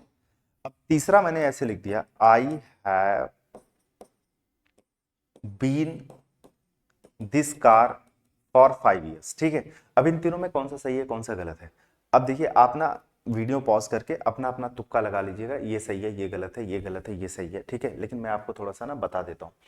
अब जैसे आई हैव दिस कार, अब देखिए ये सब्जेक्ट के बाद आपने हैव क्या लिख दी, वर्ब की पहली फॉर्म लिख दी है, ये मेन वर्ब है यहाँ पे, ये बात आपको पता होगा। क्योंकि देखिए हैज हैव हैड के बाद अगर कोई मेन वर्ब की तीसरी फॉर्म आती है तब वो हेल्पिंग वर्ब होती है। क्या यहाँ पे मेन वर्ब की कोई तीसरी फॉर्म है, नहीं है, तो ये खुद मेन वर्ब के तरीके से काम कर रही है। और हैज हैव जो होती है वो मेन वर्ब की पहली फॉर्म होती है, जिसमें हैज सिंगुलर होता है और हैव क्या होता है, बेस फॉर्म होती है, ठीक है, जिसको आप लोग प्लूरल बोलते हो। तो यहाँ पे देखिए ये जो फॉर का यूज हमने किया है वो हमने प्रेजेंट इंडेफिनिट के साथ किया है। तो मैंने आपको बताया कि अगर आप प्रेजेंट इंडेफिनिट के साथ आप यूज करते हो फॉर का तो इसका मतलब क्या निकलेगा, ये I have this car for 5 years, मतलब ये कार मेरे पास सिर्फ 5 साल के लिए है, ना ज्यादा ना कम। अब आप सोचो क्या इस बात को लॉजिकली जस्टिफाई किया जा सकता है क्या, बिल्कुल किया जा सकता है। जैसे मान लीजिए मैं आपका दोस्त हूँ, ठीक है, मैं फॉरेन जा रहा हूँ या आप फॉरेन जा रहे हो, आपने कहा कि जय भाई ये आप कार रख लो 5 साल के लिए क्योंकि मैं 5 साल में वापस आ जाऊंगा, तो मैं अपना कार ले लूंगा। तो अब आप चाहे चलाओ रखो जो भी करो, ठीक है। तो अब मैंने आपसे अगर बोल रहा हूँ कि I have this car for 5 years तो मतलब ये जस्टिफाइबल है, मतलब ये कार मेरे लिए मेरे पास 5 साल के लिए थी, अब नहीं है, जिसकी थी वो ले गया। अगर आप ना यहाँ पे ये बोलो कि I had this car for 5 years तो इसका मतलब ये हम पास्ट की बात कर रहे हैं, मतलब ये कार मेरे पास 5 साल के लिए थी, अब जिसकी थी वो ले गया या मैंने बेच दिया, ठीक है। ऐसे भी हो सकता है ये आपकी पर्सनल कार हो, है ना, किसी ने बोला अरे यार तुम्हारी कार कहाँ गई, कितना टाइम तक तुमने उसको चलाया, तो आपने कहा कि I had this car for 5 years, यार 5 साल के लिए चलाई थी मैंने, 5 साल के लिए मेरे पास थी, अब हो सकता है किसी को बेच दिया। अगर आपने ये बोला कि I have been this car for 5 years, तो इसका मतलब ये हो जाता है कि आई हैव बीन, अब देखो आई हैव बीन हो गया, या मैं ऐसे लगा दूं आई हैव हैड लगा दूं, है ना। अब इसमें क्या है कि ये जो सब्जेक्ट है ये हैव हेल्पिंग वर्ब हो गई और ये हैड मेन वर्ब की तीसरी फॉर्म हो गई, ठीक है। क्योंकि अब जब मेन वर्ब की तीसरी फॉर्म हैड के रूप में आ गई तो ये हेल्पिंग वर्ब हो गया, यहाँ पे ये मेन वर्ब की तीसरी फॉर्म बीन के रूप में आ गई तो ये हमारी हेल्पिंग वर्ब हो गई, ठीक। अब ये हमारा क्या बन गया, प्रेजेंट परफेक्ट बन गया। अगर हम इस ड्यूरेशन के साथ प्रेजेंट परफेक्ट का यूज कर रहे हैं तो इसका मतलब ये हो गया कि ये कार मेरे पास 5 साल से है और आगे रहेगी, ठीक है। तो इसका मतलब ये हो गया, मतलब इस कार को मेरे पास रहते हुए 5 साल हो चुके हैं और आगे ये अभी रहेगी। तो आप यहाँ पे he is having a car, अब यार हैविंग गलत है क्योंकि यहाँ पे आप कार को एंजॉय थोड़ी कर रहे हो, कार कोई मील थोड़ी है, कोई फूड कोई खाना थोड़ी है जिस चीज को आप इंजॉय कर रहे हो, ये तो गलत है। अगर आप सिर्फ ये लगा दो ही हैज, ठीक है, a car for 5 years, actually पता अब क्या है, अब यहाँ पे आप कहोगे सर जो आपने लॉजिक बताया उस हिसाब से तो ये भी सही हो सकता है ना कि he has a car for 5 years, उसके पास एक कार थी 5 साल के लिए, ना ज्यादा ना कम। लेकिन अब देखिए आपको एसएससी के हिसाब से चलना पड़ेगा, अब एसएससी इतनी टेक्निकलिटी नहीं ढूंढेगा आप में, है ना। अब एसएससी का सिंपल ये है कि भाई यहाँ पे ही हैड कार लग सकता है, ही हैज हैड, मैंने आपको सब बता दिया, एक तो ये नहीं लग सकता। लेकिन एसएससी के लिए जो सबसे सुटेबल ऑप्शन होगा वो क्या होगा, सी होगा, उसका प्रेफरेंस। मैंने ये तो आपकी जानकारी के लिए बता दिया कि भाई इसके प्रेजेंट इंडेफिनिट भी लगाया जा सकता है, हम पास्ट इंडेफिनिट भी लगा सकते हैं, ठीक है। जैसे अगर मैं यही बोल दूं कि he had a car for 5 years, इसका मतलब उसके पास कार 5 साल के लिए थी, बाद में उसने बेच दी। अगर आप ये कहोगे he has a car for 5 years, मतलब उसको कार कोई दे करके गया था, किसी वजह से उसके पास 5 साल के लिए थी, फिर जिसका था उसने उसको ले गया, ठीक है। अगर मैं he has had car for 5 years लिखूंगा तो इसका मतलब ये हो जाएगा कि उसके पास कार जो है 5 साल से है और आगे भी वो रखेगा। अब इसमें जो सबसे सुटेबल जो एग्जाम ओरिएंटेड ऑप्शन है, सही तो तीनों है लेकिन वो इसी के साथ जाएगा, हैज हैड, ठीक है। तो मैंने आपको सारी चीजें बता दी और मैंने आपको ये भी क्लियर कर दिया कि एग्जाम के हिसाब से ये वाला ऑप्शन आपको रखना है, क्योंकि एसएससी जो आपसे मांग रही है, जो पूछ रही है, उसी के हिसाब से आपको चलना पड़ेगा, ठीक है। तो इस वजह से सी करेक्ट आंसर हो जाएगा। आगे देखिएगा, अब जैसे इसमें भी देखिए क्वेश्चन आपको ऑप्शन में फंसाएगा। जैसे लिखा उसने कि ही डिड नॉट सक्सीड, अब वह सफल नहीं हो पाया, ठीक है, सफल नहीं हो पाया despite of his hard work, अपने कठिन परिश्रम करने के बावजूद भी। अब अगर आप नोटिस करो, जैसा कि आप लोगों को पहले से पता है कि ये जो डिस्पाइट है वो क्या है, प्रपोजिशन है। अब ये प्रपोजिशन अपने बात क्या लेता है, ऑब्जेक्ट लेता है। हिज हार्ड वर्क क्या है, इसका ऑब्जेक्ट है। जैसा कि हम सभी लोगों को पता है कि डिस्पाइट अपने पास ऑफ नहीं लेता है, ये गलत हो गया, ठीक। अब ऑप्शन में अगर हम आते हैं तो हम ऑप्शन में देखते हैं कि एक जगह लिखा है in spite of his working hard. अगर मैं इस वर्किंग हार्ड की बात करता हूं तो वर्किंग हार्ड क्या है, वर्ब फ्रेज है, और ये जो यहाँ पे हिज लिखा हुआ है वो क्या है, आपने कहा पजेसिव एडजेक्टिव है। तो पजेसिव एडजेक्टिव के बाद क्या चाहिए, नाउन फ्रेज चाहिए, नाउन, नाउन, वर्ब नहीं चाहिए, इस वजह से ये गलत है। अगर मैं यहाँ पे देखूं डिस्पाइट हिज हार्ड वर्क, आपको सही से मिल गया, ये हो गया। अब पता है फंसाने वाली बात कहां से आई, जैसे ऑल्दो हिज हार्ड वर्क नहीं होगा, क्योंकि ऑल्दो जो होता है वो कंजंक्शन होता है, ठीक है। अगर ये कंजंक्शन है तो जनरली देखिए कंजंक्शन का काम क्या होता है, जैसे प्रेपोजिशन होते हैं, प्रेपोजिशन अपने बाद ऑब्जेक्ट लेते हैं, तो ऑब्जेक्ट में या तो नाउन आ जाए या तो नाउन फ्रेज आ जाए, ठीक है।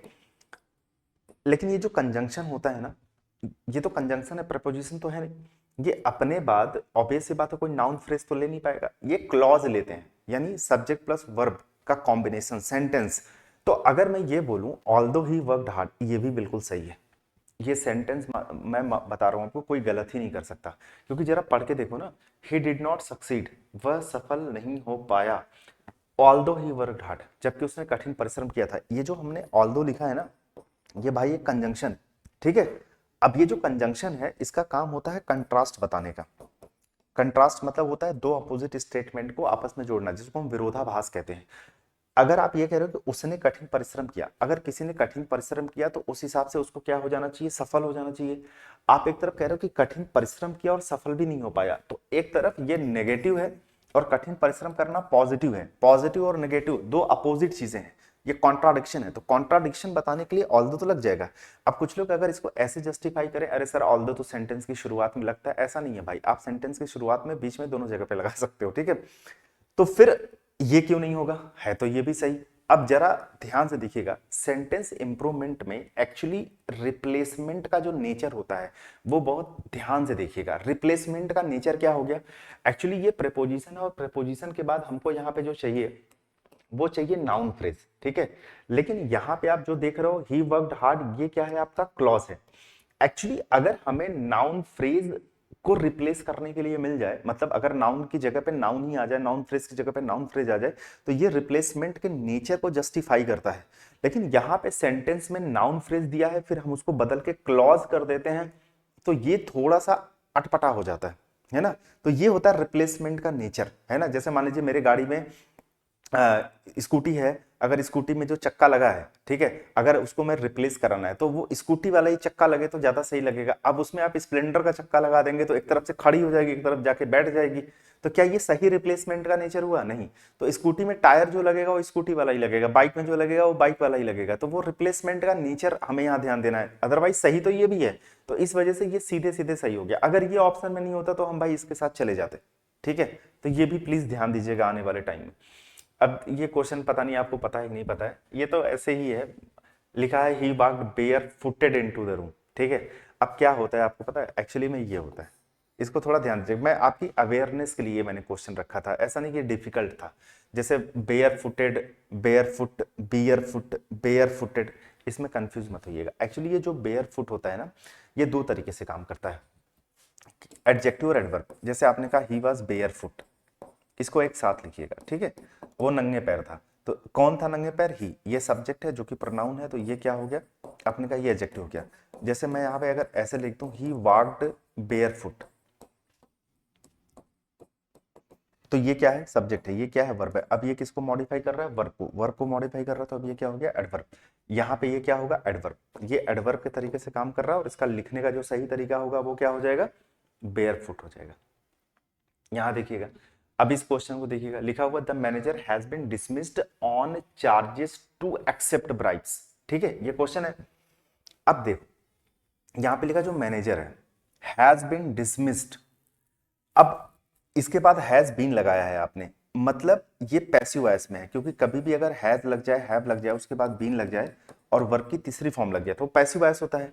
तो ब्राइब को एक्सेप्ट करते समय यानी घूस लेते समय ये मैनेजर पकड़ा गया होगा और उसके चक्कर में इसको डिसमिस कर दिया गया। तो ये हमारा सब्जेक्ट है जो कि सिंगुलर सब्जेक्ट है, हैज बीन जो कि सिंगुलर है, और उसके बाद डिसमिस्ड वर्ब की थर्ड फॉर्म, मतलब सब कुछ यहां तक तो कोई गड़बड़ी है ही नहीं, ठीक है। पैसिव में बना है, बिल्कुल सही है। अब जैसे ना पहला कंफ्यूजन ये आ सकता है कि यहां पे देखिए डिसमिस्ड के बाद क्या क्या चीजें लगी हैं। यहाँ डिसमिस के बाद क्या लगा है? ऑन लगा है, यहाँ भी ऑन लगा हुआ है, यहाँ पे फॉर लगा हुआ है और यहाँ पे ऑन लगा हुआ है, ठीक है। एक कंफ्यूजन ये क्रिएट हो सकती है।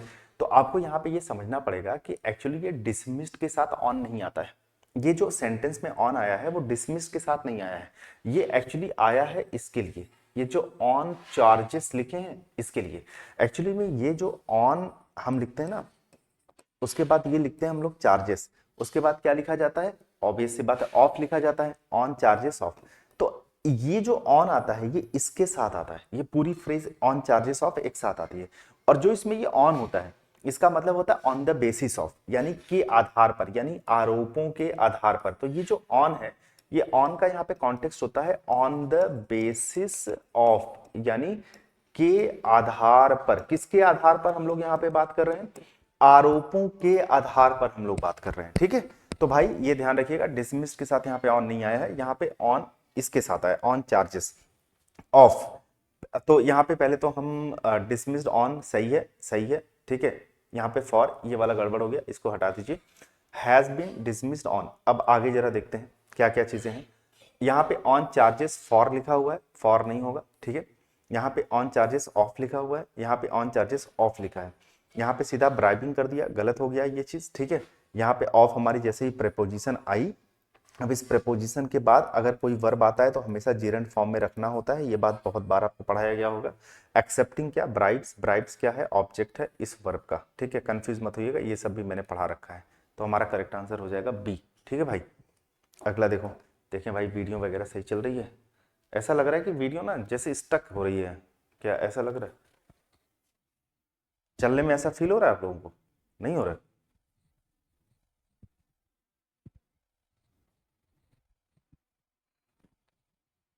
नहीं हो तो नहीं रहा है, मुझे लग रहा है सही है। अब जैसे ये वाला देखो क्वेश्चन, आप ध्यान से, फिर से ना प्रेजेंट सब्जेक्टिव मूड आया, तो भाई आपको ना आज एक चीज गांठ बांध लेनी है, चाहे रात में चाहे जब आपको टाइम मिले, वो जो मूड वाली मैंने वीडियो बनाई थी, वो मूड वाली वीडियो एक बार देख लेनी है आपको, ठीक है। जैसे यहाँ भी कह रहा है कि द टीचर इंसिस्टेड, टीचर ने इंसिस्ट किया, क्या किया, the student to be honest. अब जरा नोटिस करिएगा, यहाँ पे आपने क्या लगा दिया, टू प्लस वर्ब की पहली फॉर्म आपने लगा दी।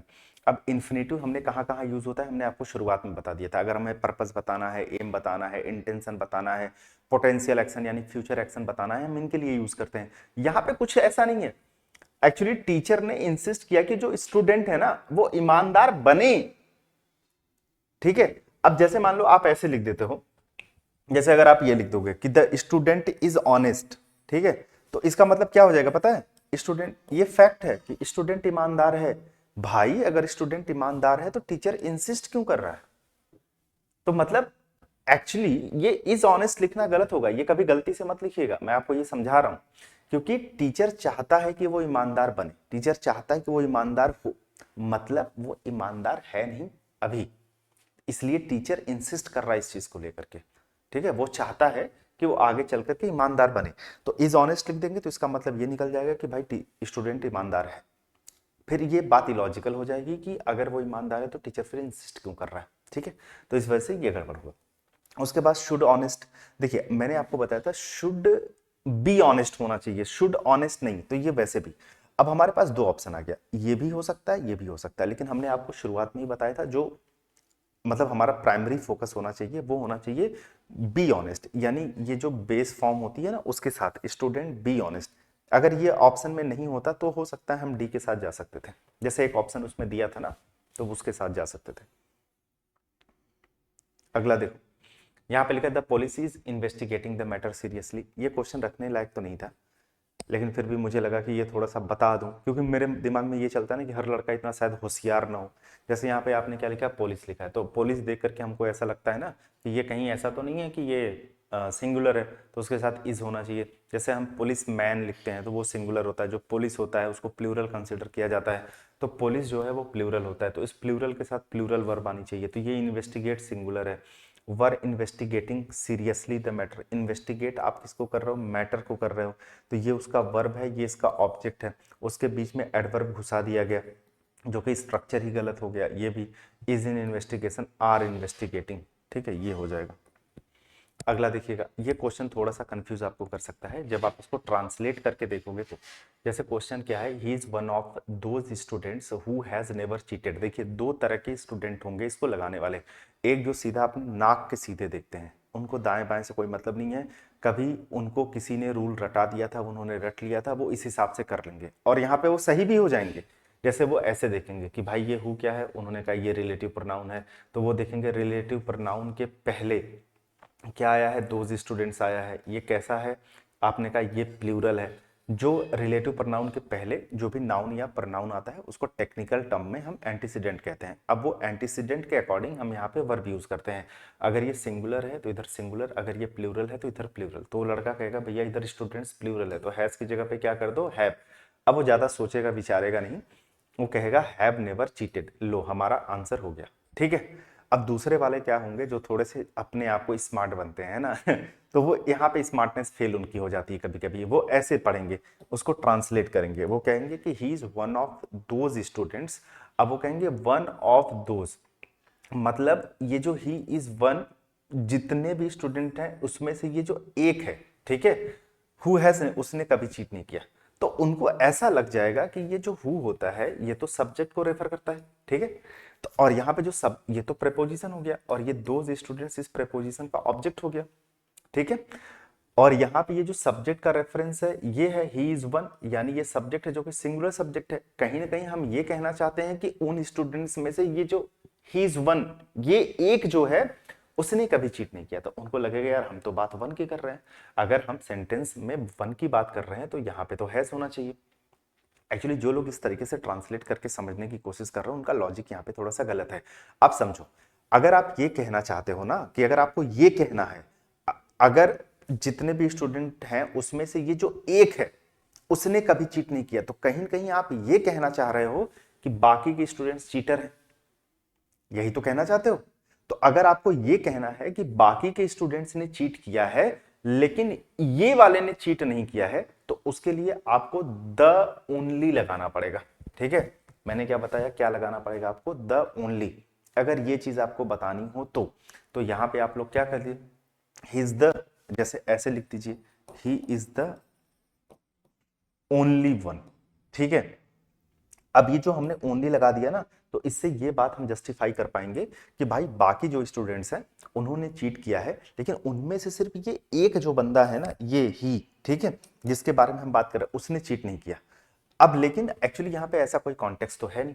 ठीक है, हमें, मैंने बता दिया अगर ये कॉन्टेक्स्ट में लगाना है तो ये लगाना है। तो अब यहाँ क्या है कि he is one of those student, जितने भी स्टूडेंट्स हैं, मतलब ये कहने का है जैसे ये पूरे स्टूडेंट्स की लॉबी है। ठीक है, तो इसमें जितने स्टूडेंट्स हैं जैसे A B C D E F, ये भी चीट नहीं किए हैं, और इसी में से ये जो एक आता है एफ या जी, ठीक है, मतलब ये वाला बंदा, इसने भी चीट नहीं किया है। तो ये इसका कॉन्टेक्स्ट निकल रहा है कि मतलब he is one of those student, मतलब उनमें से ये जो एक है, मतलब ये भी चीट नहीं किए हैं, और उसमें से जो एक ये है, इसने भी चीट नहीं किया है। तो यानी हमारा रेफरेंस सिर्फ एक से नहीं है, हमारा रेफरेंस पूरे स्टूडेंट से। दैट्स वाई हमने यहाँ पे हैव लिखा। होप सो क्लैरिटी होगी आपको अब ना ये कॉन्सेप्ट को लेकर के। अब आपको ये भी समझ में आ गया होगा कि अगर सिर्फ हैज लगाना है तो कहाँ लगाना है। अब जैसे इसको देखिए, no other athlete was as great as Sachin is. अब इसको आप पढ़ोगे तो आपको लगेगा ये तो सही है, मतलब नो अदर एथलीट, कोई दूसरा एथलीट जो है उतना ज्यादा महान नहीं था जितना सचिन है। अब एक चीज आप नोटिस करो, आप यहाँ पे कर क्या रहे हो, सचिन का दूसरे एथलीट के साथ कंपैरिजन कर रहे हो। एक चीज आपको चीख चीख के बताई गई है बार बार कि कंपैरिजन में कंसिस्टेंसी देखी जाती है, कि कंपैरिजन सेम रैंक में हो रहा है कि नहीं हो रहा है। ठीक है, मतलब अगर यहाँ पे आप देखो तो आपने यहाँ पे लिख दिया वाज, और यहाँ पे आपने लिख दिया इज। एक जगह पे आप बात कर रहे हो पास्ट की, एक जगह पे आप कर रहे हो प्रेजेंट की। भाई अगर आपको ये बताना है प्रेजेंट टाइम में, करंट टाइम जो है उसमें सचिन के मुकाबले कोई प्लेयर नहीं है, ठीक है, तो आप प्रेजेंट को प्रेजेंट से कंपेयर करो। आप यहां कह रहे हो कि no other athlete was as great as Sachin is, ठीक है, अब कोई दूसरा कभी था ही नहीं, ठीक है, जितना सचिन है। तो कहीं ना कहीं आपकी जो कंसिस्टेंसी है सेम रैंक के स्ट्रक्चर में कंपैरिजन करने का, वो चीज ब्रेक हो रही है कि नहीं हो रही है, हो रही है, तो ये चीज गलत है। अब ये चीज अगर गलत है तो इसको सही कैसे किया जा सकता है, इज ग्रेटर देन सचिन, ये ज्यादा सुटेबल मुझे लग रहा है। Is so great, so like, ये लग गया। Has been as great as Sachin, ठीक है, यहाँ पे हैज बीन लगा दिया हमने, यहाँ पे वाज सो ग्रेट, ये भी गड़बड़ हो गया। ठीक, तो एक्चुअली देखिए हैज बीन हम वहां पे यूज करते हैं, ये भी मैं आपको थोड़ा सा क्लियर कर देता हूँ अगर किसी को लग रहा है सर हैज बीन। देखिए हैज के बाद बीन आया है, तो वो जो बीन आया है वो वर्ब की तीसरी फॉर्म है। तो प्रेजेंट परफेक्ट का हम यूज तब करते हैं जैसे कोई चीज जो पास्ट में चली थी, शुरू हुई थी, और वो अभी भी प्रेजेंट में चली आ रही है। यानी ऐसे भी कह सकते हैं कि कोई एक्शन जो पास्ट में हुआ था, उसका रिलेशन, उसका इफेक्ट आज भी प्रेजेंट के अंदर है। उस सिचुएशन में हम लोग प्रेजेंट परफेक्ट का यूज करते हैं। तो यहाँ पे ऐसा हम कुछ नहीं बता रहे, हम सिंपल दूसरे एथलीट का सचिन के साथ हम कंपैरिजन कर रहे हैं, और करंट सिनेरियो की अगर हम बात करें तो हम इज लगाएंगे। तो अगर इज ग्रेटर देन सचिन लिख देंगे तो ज्यादा बेहतर हो जाएगा मेरे हिसाब से, और यही सही भी है। ठीक है, क्लियर है, आगे बढ़े। चलिए सर, आप लोग लाइव तो नहीं हो लेकिन फिर भी एक ऐसे फ्लो में लेके चलेंगे, लगेगा कि हम दोनों आसपास ही बैठे हैं। तो she converse the matter with me, ठीक है। अब ये बताइए, डिस्कस द मैटर विद लिखें, talked over the matter with लिखें, टोल्ड द मैटर टू लिखें, सेड टू। अच्छा, ये लड़कों को पहले ही क्लियर है कि भाई सेड मी नहीं होगा, क्योंकि सेड क्या होता है, वो इंट्रांजिटिव वर्ब होती है, और इंट्रांजिटिव वर्ब के बाद प्रेपोजिशन आता है। इन्होंने डायरेक्ट ऑब्जेक्ट लिख दिया, तो टू आना चाहिए था, तो आपने कहा ये वाला गड़बड़ है, इसको हटा दो। अच्छा, बाकी अगर मैं बताऊं आपसे, कन्वर्स का भी मतलब होता है बातचीत करना, टॉक ओवर का भी मतलब होता है बातचीत करना, डिस्कस का भी मतलब होता है बातचीत करना। तो भाई ऐसे तो अगर देखें तो कन्वर्स द मैटर विद मी हो सकता है, डिस्कस द मैटर विद हो सकता है, talked over the matter with हो सकता है।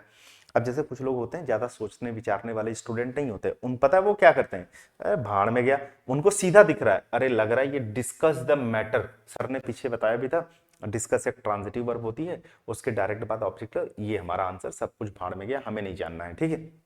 लेकिन जैसे किसी को अगर ये पता हो, जैसे कभी कभी ना ये चीज भी हमारे लिए नेगेटिव साबित हो जाती है कि जब हमें ज्यादा चीजें पता होती हैं।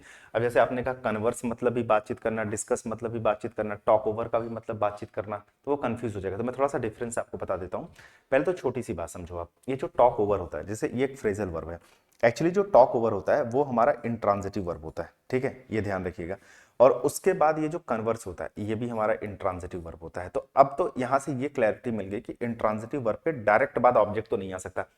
इन्होंने क्या किया है कि इस इंट्रांजिटिव वर्ब के बाद डायरेक्ट इन्होंने ऑब्जेक्ट लिख दिया, तो इस वजह से ये वाला चीज गलत है। एक्चुअली अगर आप कन्वर्स के साथ लिखना चाहते हो ना, तो आप ऐसे लिख सकते हो, जैसे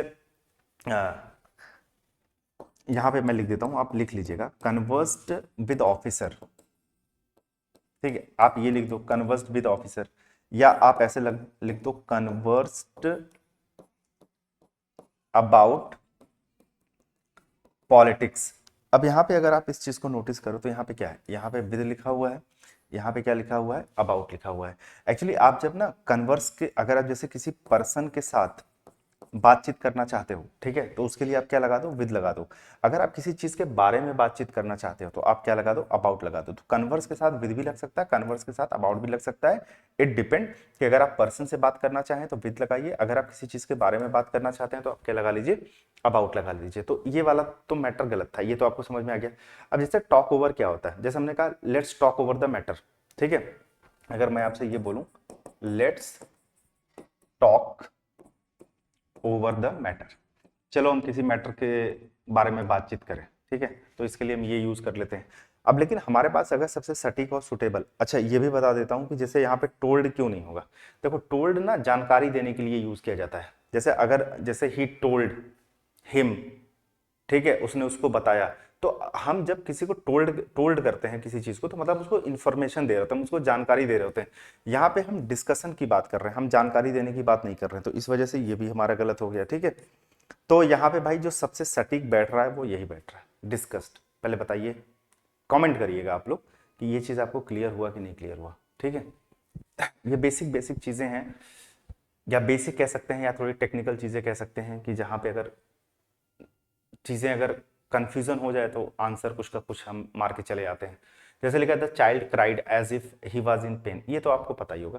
पहले ये सारे क्वेश्चन बहुत पूछे जाते थे, एक्चुअली ये पास्ट सब्जेक्टिव मूड से आते हैं। आजकल जो ट्रेंड में चल रहे हैं वो प्रेजेंट सब्जेक्टिव मूड हैं, पहले जो चल रहे थे वो पास्ट सब्जेक्टिव मूड थे, कि child cried as if he was in pain, वो ऐसे रोया जैसे उसे बहुत दर्द हो, ठीक है। अब यहाँ पे एज इफ से ही आपको समझ में आ रही होगी कि बात किसकी हो रही, इमेजिनेशन।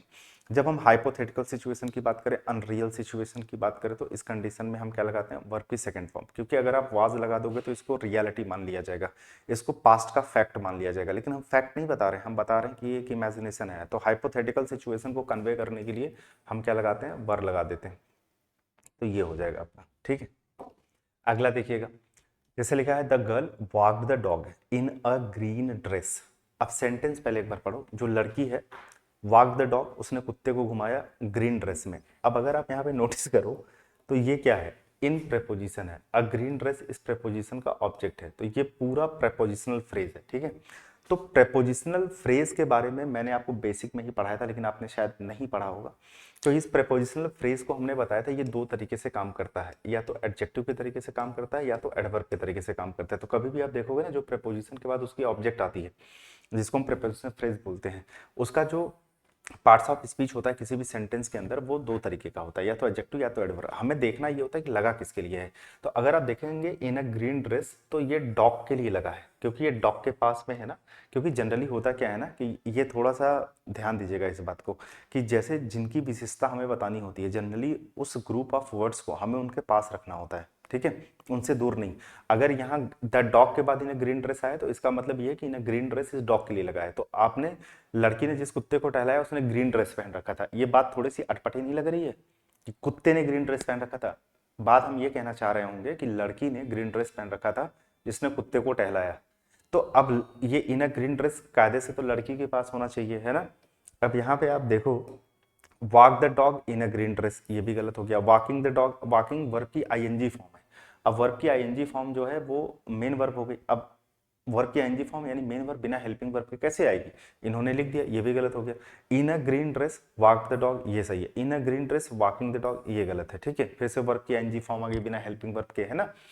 तो यहाँ पे हो जाएगा in a green dress walk the dog, मतलब वो लड़की जो ग्रीन ड्रेस में है उसने कुत्ते को टहलाया। समझ गए, तो ये हमारा सी हो जाएगा। अगला देखिएगा, the next stage for the banking sector has been set up, जो नेक्स्ट स्टेज है बैंकिंग सेक्टर के लिए उसको क्या कर दिया गया है, स्टैब्लिश कर दिया गया है with proposed relaxation of normal for foreign direct investment. अब देखो यहाँ पे प्रपोज्ड, प्रपोज्ड क्या है, आपने कहा एडजेक्टिव है, रिलैक्सेशन क्या है, नाउन है, ऑफ क्या है, प्रेपोजिशन। अब देखिए ये प्रेपोजिशन इतना ज्यादा बदनाम हो चुका है कि आपको इसके बारे में पहले से ही पता होगा कि ये जो ऑफ प्रेपोजिशन है इसका काम होता है रिलेट करने का दो लोगों के बीच में, दो किसके, नाउन।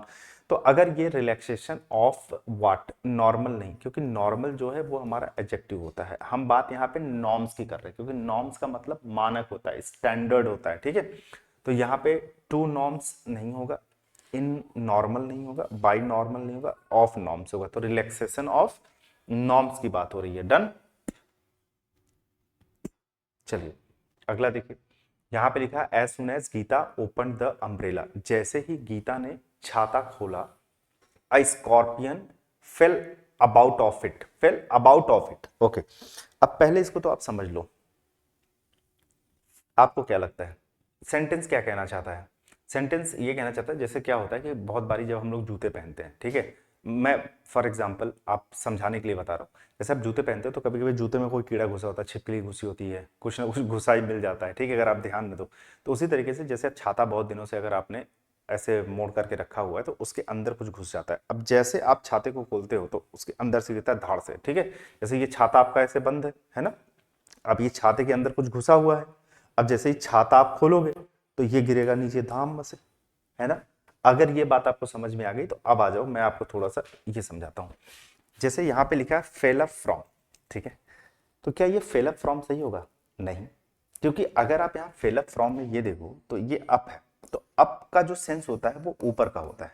अब मुझे एक बात बताओ, जो ग्रेविटी होती है भाई वो क्या कहती है, ग्रेविटी ये कहती है कि कोई चीज अगर ऊपर हमने उछाला तो वो नीचे आएगी, ग्रेविटी की वजह से ऐसा ही होता है।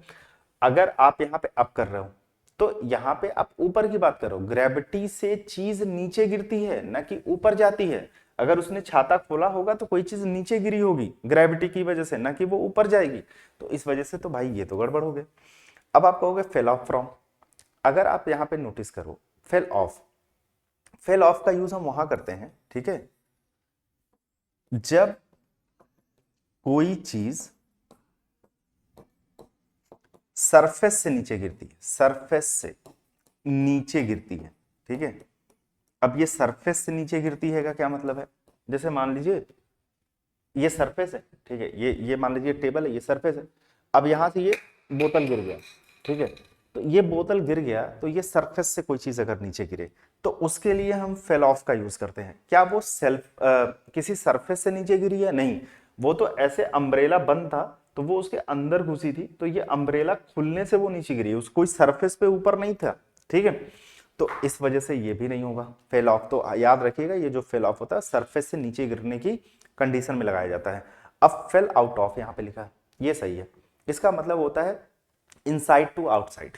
ठीक है, इनसाइड टू आउटसाइड, कोई चीज अंदर हो, अंदर से बाहर आ जाए, तो वो छाते के अंदर थी, खोलने से वो नीचे गिर गई। ठीक है, तो ये हो जाएगा। मुझे लग रहा है ये अब बात आपको क्लियर हो गई होगी। और ये फॉलन जो है वर्ब की तीसरी फॉर्म होगी, बिना हेल्पिंग वर्ब के वर्ब की तीसरी फॉर्म यूज नहीं करोगे आप, तो इस बात को भी आप हटा दो। अगला देखिएगा, ये आपका होमवर्क है, एक क्वेश्चन तो आपका होमवर्क बनता ही है, ठीक है, आप बताना मुझे। जैसे ये देखिएगा, everyone clapped as he stepped from the car. ठीक है, अब जैसे ना बहुत लोगों को ये चीज पता होगी तो वो लगा देंगे कि भाई स्टेप्ड आउट द कार होगा या स्टेप्ड ऑफ द कार होगा, stepped out of the car होगा, है ना। मैं थोड़ा सा ना आपको कुछ चीजें समझा देता हूँ, थोड़ा इस बात को ध्यान दीजिएगा, आगे आपको ये चीजें काम देगी। ठीक है, जैसे आपने लार्ज व्हीकल्स देखा होगा, लार्ज व्हीकल्स में जैसे मान लीजिए आपका बस आ गया या ट्रेन आ गया, ये सब लार्ज व्हीकल्स होती हैं। ठीक है, दूसरी चीज आपने कुछ छोटे छोटे व्हीकल्स देखे होंगे जो इंक्लोज्ड होते हैं, जैसे मान लीजिए आपने कार देखा होगा या फिर आपने टैक्सी देखा होगा। ठीक, अब जरा ना मैं आपको लॉजिक भी समझाऊंगा, क्योंकि आजकल ना वही है कि लॉजिक लॉजिक का बड़ा खेल चलता है। जैसे ये जो लार्ज व्हीकल्स होते हैं जैसे बस या ट्रेन होते हैं, अगर इन सारी चीजों पे अगर आप चढ़ते हो, ठीक है, तो इनके लिए चढ़ने के लिए हम क्या लगा देते हैं, गेट ऑन लगा देते हैं, और उतरने के लिए क्या लगा देते हैं, गेट ऑफ लगा देते हैं। अगर आप कभी ध्यान देना इस चीजों को, ठीक है। जैसे जो लार्ज व्हीकल्स होते हैं जैसे बस है, ट्रेन है, प्लेन है, तो यहाँ पे चढ़ने के लिए गेट ऑन बोलते हैं, उतरने के लिए गेट ऑफ बोलते हैं, ठीक है। लेकिन जो ये जो कार टैक्सी होती है जो इनक्लोज्ड होती है, जो चारों तरफ से बंद होती है, जिसमें हम लोग बैठते हैं, इन कंडीशन में क्या होता है कि इनके लिए गेट इन या गेट आउट ऑफ होता है। तो यहाँ पे चढ़ने के लिए तुम्हारी तो इनमें चढ़ने के लिए क्या लगा देते हैं, गेट इन लगा देते हैं, और उतरने के लिए क्या लगा देते हैं, गेट आउट ऑफ लगा देते हैं, ठीक है। ये अब आते हैं बात की लॉजिक पे, ठीक है, कि ऐसा क्यों होता है, ऐसा हम लोग क्यों करते हैं। देखो, जैसे जो बस होती हैं, ट्रेन होती हैं, जो प्लेन होती है ना, इनमें एक्चुअली क्या होता है, एक सरफेस होता है। जैसे आप मेट्रो में जाते हो या ट्रेन में जाते हो तो पूरी सरफेस, अब जनरली उसमें हमें घुसते ही हम बैठ नहीं जाते हैं एक जगह पे, वो कोई इनक्लोज्ड एरिया नहीं होता है जहाँ पे हम खड़े नहीं रह सकते, सिर्फ बैठना। जैसे कार होती है, टैक्सी होती है, ऑटो होता है, ई रिक्शा होता है, आप उस पर खड़े नहीं हो सकते, आप उस पर क्या करते हो, बैठ जाते हो, ठीक है। लेकिन इनमें क्या होता है, इनमें सरफेस होती है, आप इनमें वॉक कर सकते हो, आप इनमें खड़े होकर के चल सकते हो। तो ये जो लार्ज व्हीकल्स होती हैं जिन पे एक सरफेस होता है, ठीक है, एक ऊंचाई होती है जिनसे हम उतरते हैं, जिन पे चढ़ते, जैसे बस में थोड़ा सा हाइट होता है, आप चढ़ते हो उतरते हो, उस तरीके से ट्रेन में भी आप ऊपर जाते हो, प्लेन में भी आप ऊपर जाते हो, है ना। तो इस कंडीशन में गेट ऑन और गेट ऑफ का यूज करते हैं। बाकी जो कार और टैक्सी होती है कि एक इनक्लोज्ड एरिया होती है, इसमें खड़े नहीं हो सकते, इसमें कोई सरफेस नहीं होता, आप इसमें वॉक नहीं कर सकते, आप खड़े होकर सफर नहीं कर सकते, आपको एक जगह बैठना है। तो उस कंडीशन में उनमें बैठने के लिए गेट इन लगाते हैं, क्योंकि वो इनक्लोज्ड एरिया है, दैट्स वाई इन लगा देते हैं। यहाँ सरफेस का कंडीशन है तो इस वजह से ऑन लगा देते हैं। उतरने के लिए हम गेट आउट ऑफ का यूज करते हैं, गेट ऑफ का यूज यहाँ पे हम लोग नहीं करते हैं, ठीक है। किसी चीज से बाहर आने को लेकर, जैसे कार टैक्सी है, ऑटो है, तो गेट आउट ऑफ करते हैं, ठीक। तो यहां पे इन्होंने क्या लिखा था कि everyone clapped as she stepped from. देखिए, फ्रॉम का यूज तो यूजुअली हम उसके लिए करते हैं जब हमें कोई स्टार्टिंग पॉइंट बताना है ना, किसी चीज का। तो यहाँ पे तो ये गलत है, स्टेप आउट द कार यहाँ पे इन्होंने लिखा हुआ है, जो कि गलत है। मैंने आपको बताया stepped out of the car होता है, तो ये गलत है। स्टेप्ड ऑफ द कार, हमने ऑफ आपको बता दिया किस चीज के लिए होता है, जबकि यहाँ पे बात कार की हो रही है। तो कार एक इनक्लोज्ड एरिया होता है जिसमें बैठा जाता है, कोई सरफेस या वॉकिंग का सीन नहीं है वहां पे, तो ये नहीं होगा, स्टेप्ड आउट ऑफ हो जाएगा। अगला देखिएगा, ही is married with a woman who works in the navy. देखिए, मैरिड के बारे में एक सिंपल सी चीज आप समझ लीजिए। जैसे मान लीजिए मैंने कहा ही मैरिड हर, ठीक है। एक्चुअली क्या है, जो मैरी वर्ड होता है ना, ये ट्रांजिटिव वर्ब होती है। जैसा कि मैंने आपको कई बार बता दिया कि ट्रांजिटिव वर्ब के बाद डायरेक्ट ऑब्जेक्ट आता है। तो अगर आप यहाँ पे ये चीज नोटिस करो, तो ये हमने क्या लिखा है, सब्जेक्ट लिखा है, ये हमने वर्ब लिखा है, ये उसका ऑब्जेक्ट लिख दिया। ये सेंटेंस को भी ध्यान से देखो तो एक्टिव वॉइस का सेंटेंस है कि उसने उससे शादी कर ली, ठीक है। अगर मैं इसी को पैसिव में बना दूं, या अगर मैं किसी पर्सन के स्टेट के बारे में बात करूं कि भाई वो अब मैरिड है, ही इज मैरिड, है ना। जैसे मान लीजिए अभी मैं अनमैरिड हूं, तो ये मेरी स्टेट है ना, सिंगल हूं। तो अब जैसे शादी हो गई तो अब मेरी स्टेट बदल गई, अब मैं आई एम मैरिड, है ना। तो अगर हम ही इज मैरिड, अब कुछ लोग इसको आसान भाषा में ऐसे समझते हैं कि भाई सब्जेक्ट के बाद डायरेक्ट अगर हमने ये लगा दिया तो एक्टिव वॉइस है, अगर हमने इज एम आर के बाद मैरिड लगा दिया तो पैसिव वॉइस है। ये अपने अपनी समझ के ऊपर है। तो अब आपने मैरिड, अब मैरिड टू हर। अब एक्चुअली क्या होता है कि ये सही मायने में देखा जाए तो ये वर्ब की थर्ड फॉर्म, ये पास्ट पार्टिसिपल एडजेक्टिव होती है, जो इस ही की क्या बताती है, स्टेट बताती है कि वो मैरिड है। तो इसको और इसको, इन दोनों को आपस में लिंक करने के लिए हमको क्या चाहिए, प्रेपोजिशन। तो प्रेपोजिशन टू लगाते हैं। टू इसलिए लगाते हैं क्योंकि अगर कहीं पे ध्यान रखिएगा, अगर हम कनेक्शन बता रहे हैं या इमोशनल लिंक जोड़ रहे हैं ना, तो इमोशनल लिंक या कनेक्शन बताने के लिए हम टू का यूज करते हैं, ठीक। अच्छा, एक बात और बता दूं, ये मत सोचिएगा कि जैसे हम लोग ट्रांसलेट करके देखते हैं ना कि married with him, married with her, ऐसे मत करिएगा, ठीक है। पहले लोग बताते हैं लड़का लड़की से शादी करे तो विद लगा लीजिए, लड़की लड़के से शादी करे तो टू लगा दीजिए, पहले ऐसे भी चलते थे लॉजिक। तो वो सब इलॉजिकल चीजें, बस ये ध्यान रखिएगा आपकी कि जब हम एक्टिव वॉइस में बनाते हैं तो हम इस तरीके से लिखते हैं, क्योंकि ट्रांजिटिव वर्ब होती है, इसका डायरेक्ट ऑब्जेक्ट लिखते हैं। अगर इसको हम पैसिव कह लो, या आप ऐसे कह लो सही मायने में कि अगर हमें ही की स्टेट बतानी है, ठीक है, तो उस स्टेट बताने में क्या होता है कि भाई अगर हम किसी चीज की स्टेट बताना, ये देखिए हमारा सब्जेक्ट है, ये वर्ब की तीसरी फॉर्म है, ये सब्जेक्टिव कॉम्प्लीमेंट है जो कि एडजेक्टिव के तरीके से काम कर रहा है, और ये इसका लिंकिंग वर्ब है। तो इस एडजेक्टिव को और इस जो प्रोनाउन का ऑब्जेक्टिव केस लिखा है, उन दोनों को लिंक करने के लिए हम प्रेपोजिशन लगाएंगे, क्योंकि प्रेपोजिशन का काम ही यही होता है किसी नाउन या प्रोनाउन को सेंटेंस के किसी दूसरे वर्ड, चाहे वो नाउन हो, चाहे वर्ब हो, चाहे एडजेक्टिव हो, उससे रिलेट करने का काम करती है। तो यहाँ पे क्या हो जाएगा, he is married to a woman. ठीक है, अब ये हो गया हमारा आंसर। अच्छा, अगर आपको विद लगाना है तो आप विद भी लगा सकते हो, लेकिन उसके लिए आपको मीनिंग अलग निकलेगी। ठीक है, जैसे मैं बता देता हूँ आपको। जैसे आप ऐसे लगाओ, Ram has been married, Ram शादीशुदा है, ठीक है, विद 3 चिल्ड्रन। और ये जो आप विद लिखते हो ना, यहाँ पे विद का मतलब जो होता है वो हैविंग होता है, हैविंग। इसका मतलब ये हो गया कि Ram has been married, Ram की शादी हो चुकी है और जिससे उसकी शादी हुई है उससे उसके 3 बच्चे हैं। तो इसका मतलब Ram has been married with 3 children. इसका मतलब आप ये मत निकाल देना कि राम ने 3 बच्चों के साथ शादी कर ली। कुछ लोग तो इसको भरभंड कर देंगे, Ram has been married with 3 children, जेल में डालो इसको, है ना। लोग ऐसा कहेंगे ये जो आदमी है ना। अब ये वैसे हमारे यहाँ राम भगवान बहुत पूजनीय है, हम लोग खैर एग्जाम्पल में राम राम राम सिंपल होता है तो हम लोग लिख देते हैं उस चीज को, ठीक है। तो जैसे आप बार बार राम जी राम जी राम जी लिखोगे तो मतलब वो एक अलग कॉन्टेक्स्ट चला जाएगा। तो यूजुअली हम लोग क्या करते हैं कि जैसे राम श्याम ये एग्जाम्पल में बहुत फ्रिक्वेंटली आता है तो हम लोग राम ये सब लिख देते हैं। तो राम हैज बीन मैरिड, तो आप ये बोलोगे कि Ram has been married with 3 children, मतलब राम ने 3 जने से शादी, बच्चों से कर ली, तो वो गलत है। तो यहाँ पे क्या है कि Ram has been married with 3 children, Ram ने शादी कर ली है किसी से, लड़की से की होगी और उससे उसके 3 बच्चे हैं। आगे बस समझे, तो ये होता है। तो ये ध्यान रखिएगा आप सभी लोग, होप सो कि ये क्लियर होगा आपको, ठीक है। अब विद वाला मामला क्या है, she put on all his paintings in the attic. Attic मतलब होता है अटारी। जैसे आपने गाना सुना, हमारी अटरिया पे आ जा रे संवरिया, है ना, देखा देखी तनिक हो जाए। तो ये पुट ऑन, तो पुट ऑन का मतलब पहले समझो क्या होता है। पुट ऑन का एक मतलब होता है जैसे हमने कहा पुट ऑन द टीवी, ठीक है। अगर आप ये बोलोगे पुट ऑन द टीवी तो इसका मतलब हो गया स्टार्ट करना, टीवी को चलाने की बात हो रही है, ठीक है। अगर आप ये बोलोगे कि पुट ऑन अ शर्ट, ठीक, पुट ऑन अ शर्ट, तो यहाँ पे हम किसकी बात कर रहे हैं, वेयर करने की बात कर रहे हैं, पहनने की। तो पुट ऑन के 2 मतलब होते हैं, ये ध्यान रखिएगा, एक वेयर करना होता है, एक स्टार्ट करना होता है, ठीक है। यहाँ पे आप क्या बोल रहे हैं, put on all his paintings, तो अपनी एटिक में, अपनी अटरिया पे तो पेंटिंग्स रखने की बात हो रही है। स्टोर सेफली, किसी चीज को सेफली स्टोर करना, तो भैया ये तो नहीं होगा, पहले हटा दीजिए। पुट ऑफ का मतलब होता है किसी चीज को पोस्टपोन करना, यानी किसी चीज को डिले करना, ये चीज होती है, ठीक है। उसके बाद यहाँ पे पुट अवे लिखा हुआ है, तो पुट अवे का वैसा कुछ खास, अरे सॉरी, पुट अवे, हाँ, पुट अवे मतलब स्टोर सेफली होता है। मेरे दिमाग में कुछ और चल गया था, किसी चीज को सेफली ये होता है। बाकी ये जो पुट बाई होता है, तो पुट बाई का मतलब होता है सेव करना, ठीक है। सेव करना किसको, मनी, पैसे वगैरह जो सेव करने की बात होती है उसके लिए यूज किया जाता है। अगला देखिएगा, the company has done away for unnecessary paper work by going complete. अब कोई कंपनी कंप्लीटली डिजिटल होने जा रही है, सारा काम अब उसका मतलब वो डिजिटल तरीके से करेंगे, तो जो अननेसेसरी पेपर वर्क है उससे क्या करेंगे, छुटकारा पाएंगे, उसको हटा देंगे। तो यहाँ पे लिखा हुआ है आपका क्या, done away with done of done in for, ठीक है।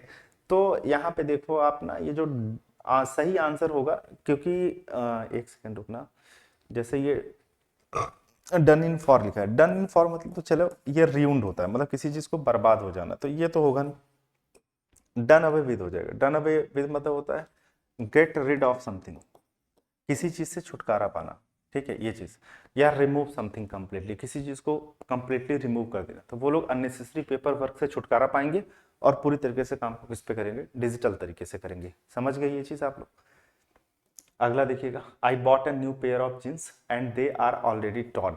अब मुझे ये बताओ अब क्या होगा। अब आप कहोगे ये देखने में तो सिंपल लग रहा है भी, थोड़ा ध्यान से देखोगे। आई bought a new pair of jeans, आप अगर इस बात को नोटिस करो, ये जो ऑफ जींस है, यानी ये जो जींस है उसके पहले आपने क्या लगाया, अ न्यू पेयर, यानी आप एक जोड़े की बात कर रहे हो, तो यहाँ आपका रेफरेंस किसका है, सिंगुलर है, ठीक है। आप जींस की वजह से इसको गलत बहुत लोग कर देते हैं, पता है, उनको ऐसा लगता है कि यार जींस है, जींस तो प्लूरल है तो दो लगा दो, लेकिन आपने वहाँ न्यू पेयर ऑफ जींस लिखा हुआ है, तो आप एक जोड़े की बात कर रहे हो तो वो काउंटेबल रेफरेंस है, यानी सिंगुलर का रेफरेंस है, ठीक। And they are already torn, अब ये आप लोग बताओ, इसमें आगे कोई गड़बड़ी आपको लग रही है क्या।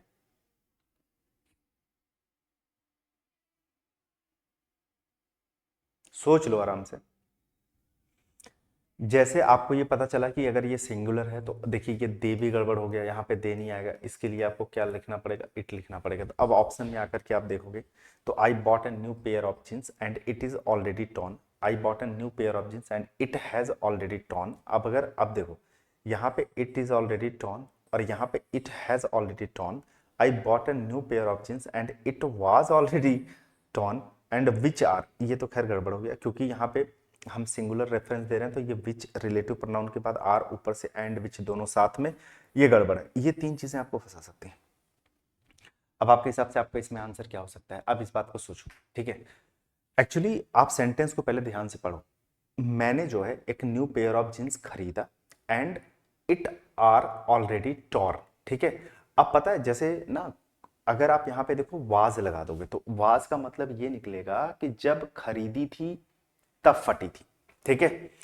बट अभी आप इसकी करंट सिचुएशन बता रहे हो, आप क्या बता रहे हो, इसकी करंट सिचुएशन बता रहे हो कि मैंने एक जींस खरीदी थी और वो अब फटी है, ठीक है, अब फट गई है।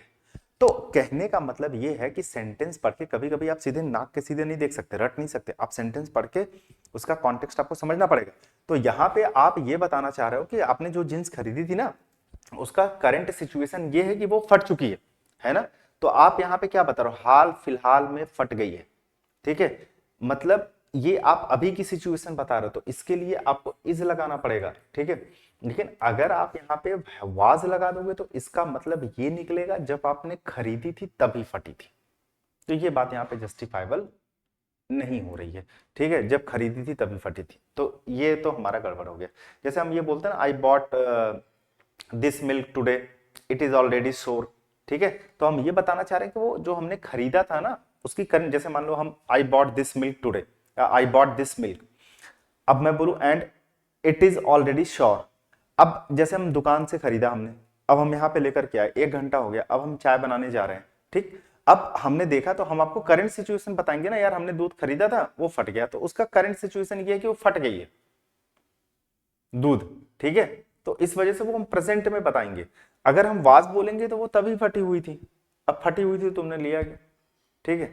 तो इस वजह से ये हो जाएगा, ये भी नहीं होगा। अच्छा, हैज ऑलरेडी टॉर्न क्या होता है कि जैसे मैंने बताया था ना कि इसका कॉन्टेक्स्ट ये होता है, या तो जो रिसेंट में हुआ एक्शन होता है, हाल फिलहाल में हुआ, उसके लिए यूज करते हैं, या कोई ऐसा एक्शन जो पास्ट में हुआ था जिसका रिलेशन अभी भी प्रेजेंट में हो, तो उसके लिए हम प्रेजेंट परफेक्ट का यूज करते हैं। तो इसका मतलब ये हो जाएगा कि भाई ये जो जींस थी पहले भी फटी थी और आज भी फटी हुई है ना, हैज ऑलरेडी टॉर्न। तो इसका कोई सेंस तो बनता नहीं है, तो इस वजह से इसको भी आप हटा दो, यानी पहला वाला लिखो, all the water in the bottles is over and you have to refill them. पता है ये थोड़ा सा कंफ्यूजिंग हो सकता है, कैसे, जैसे मैं बताता हूँ, all the water in the bottles, all the water in the bottles, all the water in the bottles, all of water, all of the water in the bottles, ठीक है, इज ओवर।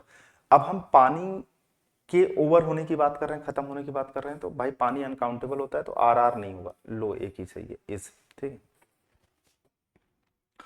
दूसरा है please submit your assignment by Friday. देखो जी, अगर हम बात करते हैं ना डेडलाइन की, ये ध्यान रखिएगा। जैसे मान लीजिए आप किसी कंपनी में काम कर रहे हैं, कंपनी वाले ने बोला भाई संडे तक या सैटरडे तक या फ्राइडे तक हमें ये चीज चाहिए, तो आपके पास एक डेडलाइन है, तो उस डेडलाइन को आपको फुलफिल करना है, या तो फ्राइडे या उसके पहले। तो उसके लिए हम क्या यूज करते हैं, बाई का यूज करते हैं। यहाँ पे एट नहीं होगा, बाकी चीजें गलत है, तो ये नो सब्स्टिट्यूशन रिक्वायर्ड है। ये जो टिल अनटिल होता है ना, जैसे अगर हम किसी चीज की ड्यूरेशन की बात करते हैं, कंटिन्यूअस प्रोसेस की बात करते हैं, तो उस कंडीशन में हम टिल या अनटिल का यूज करते हैं, ठीक है। तो ये तो यहाँ पे गलत था। जैसे मान लीजिए मैं ये बोलूं यू मस्ट कम होम, ठीक है, लिख देता हूं, यू मस्ट कम होम। अब जैसे मैं ये बोलूं बाई 10 PM या अनटिल 10 PM, ठीक है, या टिल 10 PM। एक्चुअली यहाँ बाई 10 PM हो जाएगा क्योंकि एक डेडलाइन बताई जा रही है कि तुम्हें घर 10 बजे तक आ जाना है, ठीक है, मतलब या तो उसके पहले या 10 बजे तक। तो अब ये अनटिल जो होता है ना, ये ड्यूरेशन बताता है, प्रोसेस बताता है। अब ऐसा थोड़ी कि तुम 10 बजे तक घर आते जाओगे, तुम किसी लूप के अंदर फंसे हो, ठीक है। तो ये हम अनटिल का यूज यहाँ पे नहीं करेंगे। अनटिन्यूअल एक कंटिन्यूअस एक्शन के लिए यूज किया जाता है, अनटिल और टिल। तो यहाँ पे इस वजह से बाई लिखिएगा। अगला देखिएगा, जैसे this room is 5 metres on 5 metres, ठीक है। अब जैसे कोई रूम होती है तो जनरली हम रूम का क्या करते हैं, डिमेंशन देखते हैं, ठीक है। तो जब अगर हम किसी चीज के डिमेंशन की बात करते हैं, आप इसको डायमेंशन जो भी पढ़ लीजिए, जैसे हमने कहा L इंटू बी, यानी लंबाई गुणे चौड़ाई। तो अगर हम किसी चीज की डिमेंशन बता रहे हैं, जैसे this the plot is 20 feet by 30 feet, है ना, तो हमने बोला 20 फीट बाई 30 फीट, तो जो ये हमने 20 फीट फिर बोला हमने by 30 feet, this plot is 20 feet by 30 feet, तो ये जो हमें डिमेंशन बताना है उसके लिए हम बाई का यूज करते हैं, ठीक है। तो यहां पे आप देखो ऑन लिख दिया, यहाँ पे ऑफ लिख दिया, यहाँ पे एट लिख दिया, तो बाई लिखिए। ऑफ तो रिलेशन के लिए होता है, एट वगैरह जैसे हम किसी पर्टिकुलर लोकेशन पॉइंट इवेंट की बात करते हैं उसके लिए यूज होता है। ऑन जो हम यूज करते हैं जैसे डेज एंड डेट्स के लिए होता है, और अगर हमें ये बताना है कोई चीज सरफेस पे है उसके लिए भी होता है, तो ये आपने प्रीपोजिशन में पढ़ा होगा, तो बाई। अगला, the truck was loaded on crates of fresh produce for the market. Actually पता है ये क्वेश्चन ना मैं थोड़ा चेंज करना चाहता था, अगर चेंज करता तो ये टफ हो जाता। पहले ये वाला जो क्वेश्चन था जैसे लोडेड और लैडेन, अगर आपने सुना होगा, तो ये ना पहले मेंस वगैरह में पूछा जाता था ये क्वेश्चन, लोडेड और लैडेन से रिलेटेड, ठीक है। तो वहां पे लोग कंफ्यूज होते थे, लेकिन मैं बदलना चाहता था ऑप्शन, लेकिन मैंने बदला नहीं जानबूझ के। मुझे लगा कि मैं वही क्वेश्चन आपको दिखाऊं जो एग्जाम में आए, अपनी तरफ से टफ क्यों करूं, ठीक है। कम से कम आपको ये पता चले कि एग्जैक्टली एग्जाम में ये इस तरह के ऑप्शंस और इस तरह के क्वेश्चन आ रहे हैं। तो यहाँ पे ये द ट्रक वाज, अगर मान लीजिए ट्रक है, अब इसने खुद को तो भरा, ऑब्वियस सी बात है नहीं होगा, अगर कोई चीज उसके अंदर भरी जा रही है तो ट्रक जाके खुद भर लिया नहीं होगा, पैसिव में बनेगा। तो वाज लोडेड, लोडेड अगर आप किसी चीज के साथ भर रहे हो, जैसे क्रेट्स है, ग्रेप्स है, या कोई भी सामान है, तो उसके साथ हम क्या लिखते हैं, विद लिखते हैं, तो लोडेड विद समथिंग।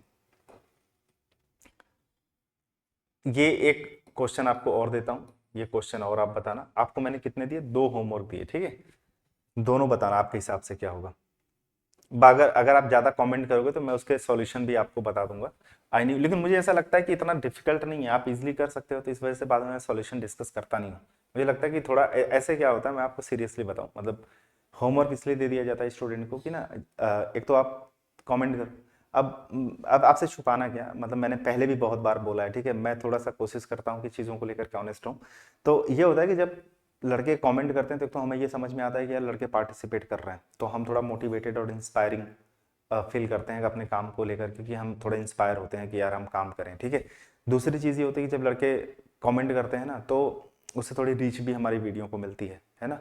तो मुझे लगता है कि इसमें क्या हो गया, लड़कों को होमवर्क भी मिल गया, उन्होंने कमेंट भी कर दिया, हमारा थोड़ा सा लड़के के पार्टिसिपेशन से देख करके हमारा मोटिवेशन भी थोड़ा हाई हो जाता है, तो इस वजह से होमवर्क दे दिया जाता है। बाकी I knew you were cut out on a career in finance due to your sharp analytical skill. आप किसी को बता रहे हो कि तुम्हारी जो शार्प एनालिटिकल स्किल है ना, उसकी वजह से तुम्हारा जो करियर है फिनांस में वो बेहतर हो सकता है। तो यहाँ पे देखो, एक तो कट आउट फॉर है, कट आउट ऑफ है, कट डाउन टू है, कट आउट ऑन है, ठीक है। अब देखो, जैसे अगर मान लो मैं तुमको ये बताऊं कि कट डाउन टू, ठीक है, तो कट डाउन टू का मतलब होता है किसी चीज को रिड्यूस करना। अब यहाँ पे रिड्यूस करने का कोई मतलब है, आपने कहा कोई मतलब नहीं है। जैसे कट आउट ऑफ, ठीक है, कट आउट ऑफ का मतलब होता है किसी इंसान को कहीं से एक्सक्लूड कर देना। एक्सक्लूड करने का मतलब होता है किसी को निकाल देना। जैसे आपके टीम में 5 लोग हैं, आपने एक को निकाल दिया, इसका मतलब आपने उससे एक्सक्लूड कर दिया, ठीक है, तो ये भी हमारा होता है। अब जैसे यहाँ पे कट आउट फॉर है, तो कट आउट फॉर का मतलब होता है सुटेबल फॉर, ठीक है, सुटेबल फॉर, आप किसी चीज के लिए बढ़िया। जैसे आप किसी ने मेरे से कहा कि आपको इंग्लिश अच्छी आती है, ठीक है, आप बढ़िया पढ़ा लेते हो, तो टीचर बन जाओ, है ना, तो आप इस प्रोफेशन के लिए सुटेबल हो, तो कट आउट फॉर यूज करते हैं उसके लिए। तो सुटेबल फॉर मतलब जैसे मैंने कहा he is cut out for leadership roles, मतलब आप लीडरशिप रोल्स के लिए क्या है, कट आउट फॉर हो, यानी आप सुटेबल हो, ठीक है। तो कहाँ गया ये सी वाला। उसके बाद after a long marathon the women was out of, हाँ जी, अब देखो आउट ऑफ ब्रीद लिखें, आउट ऑफ ब्रेथ लिखें। अब जैसे आउट ऑफ ब्रीद, ब्रीद क्या होता है आपका, एक बार आप बताना इसमें से। देखो यहां ब्रेथ है, ये नाउन होता है, ये ब्रीद है, ये वर्ब होता है। आउट ऑफ के बाद क्या चाहिए, नाउन चाहिए, ठीक है। तो out of breath, out of breathing नहीं, आउट ऑफ हेयर नहीं, आउट ऑफ, क्लियर है। अब कुछ लड़कों को लग सकता है सर आउट के बाद ऑफ आ गया प्रेपोजिशन, तो ये नहीं लिख सकते क्या आईएनजी फॉर्म? भाई जब ऑलरेडी हमारे पास ये नाउन है तो उसको वर्ब की जैसे मान लो कान अगर मैं ऐसे पकड़ सकता हूँ, अगर मुझे यही कान पकड़ना है तो, और इस हाथ से मैं ऐसे पकड़ सकता हूँ, तो मैं घुमा के ऐसे क्यों पकड़ूंगा? जब ऑलरेडी हमारे पास नाउन है तो फिर आईएनजी फॉर्म जिरंड को नाउन बना करके क्यों लिखूंगा मैं? ठीक है। He is upset at the matter, upset at the matter, upset on the matter, upset about the matter, upset for the matter, बताओ क्या होगा?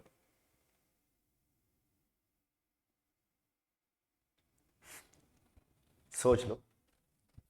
देखो भाई एक चीज बताता हूं, जैसे हम लोग लिखते हैं ना अपसेट एट हिज बिहेवियर, जैसे जब किसी इंसान के ना बिहेवियर पे या किसी इवेंट पे किसी चीज पे अगर इंसान को गुस्सा आ जाता है तो उसके लिए एट लगाते हैं, तो पहली बात तो एट यहाँ गलत है, ठीक, पहली चीज।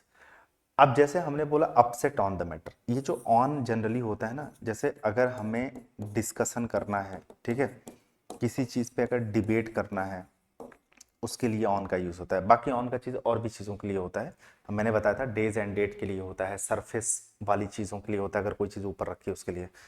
अब यहाँ पे देखो फॉर द मैटर, ठीक है, अब फॉर वगैरह हम पर्पस बताने के लिए यूज करते हैं तो ये भी नहीं यूज होगा, ठीक है। अबाउट द मैटर होता है, अपसेट अबाउट क्या होता है, जैसे मान लीजिए कोई सिचुएशन है, ठीक है, या मान लीजिए कोई मैटर है, कोई इशू है, कोई प्रॉब्लम है, ठीक है, इन सारी चीजों को लेकर के अगर कोई अपसेट है तो उसके लिए हम क्या यूज करते हैं? अबाउट का यूज करते हैं, ये ध्यान रखिएगा। लेकिन अगर मान लीजिए आप किसी पर्सन से अपसेट हैं तो विद लगा दीजिएगा, जैसे हमने ये बोला आपसे कि I am upset with you, ठीक है, मैं तुमसे अपसेट हूं, तो यहाँ पे व्यू यू क्या है? पर्सन है, तो पर्सन के लिए क्या लगा दीजिएगा? विद लगा दीजिएगा। यहाँ पे अगर मैं मैटर की बात करूँ, सिचुएशन, इशू, प्रॉब्लम की बात करूँ तो अबाउट लगाइएगा, फॉर ऑन वगैरह मत लगाइएगा, एट भी गलत है, ठीक है। तो दैट्स इट। देखो मैंने ना सारे क्वेश्चंस को फिल्टर किया था, मुझे ठीक ठीक यही कुछ क्वेश्चंस लगे थे, बाकी मेरे बातों पे यकीन ना हो खुद उठा के देख लेना तुमको। ये तो थोड़े बहुत जिसमें कुछ सिखाने और बताने वाली चीज़, बाकी में तो कुछ नहीं है, वो लगे हाथ आप देखोगे आंसर कर दोगे, देखोगे आंसर कर दोगे, ठीक है। तो होप सो ये आपको बेहतर लगा होगा, लाइक शेयर करिएगा, कमेंट करके बताइएगा अपना नेक्स्ट टॉपिक आपको क्या चाहिए, और बाकी इसकी पीडीएफ मैं एक बार सेव कर लेता हूँ, आप लोगों को टेलीग्राम चैनल के ऊपर दे दूंगा, ठीक है। थैंक यू सो मच भाई, सभी लोगों को मेरी तरफ से खिचड़ी की बहुत शुभकामनाएं, हैप्पी मकर संक्रांति।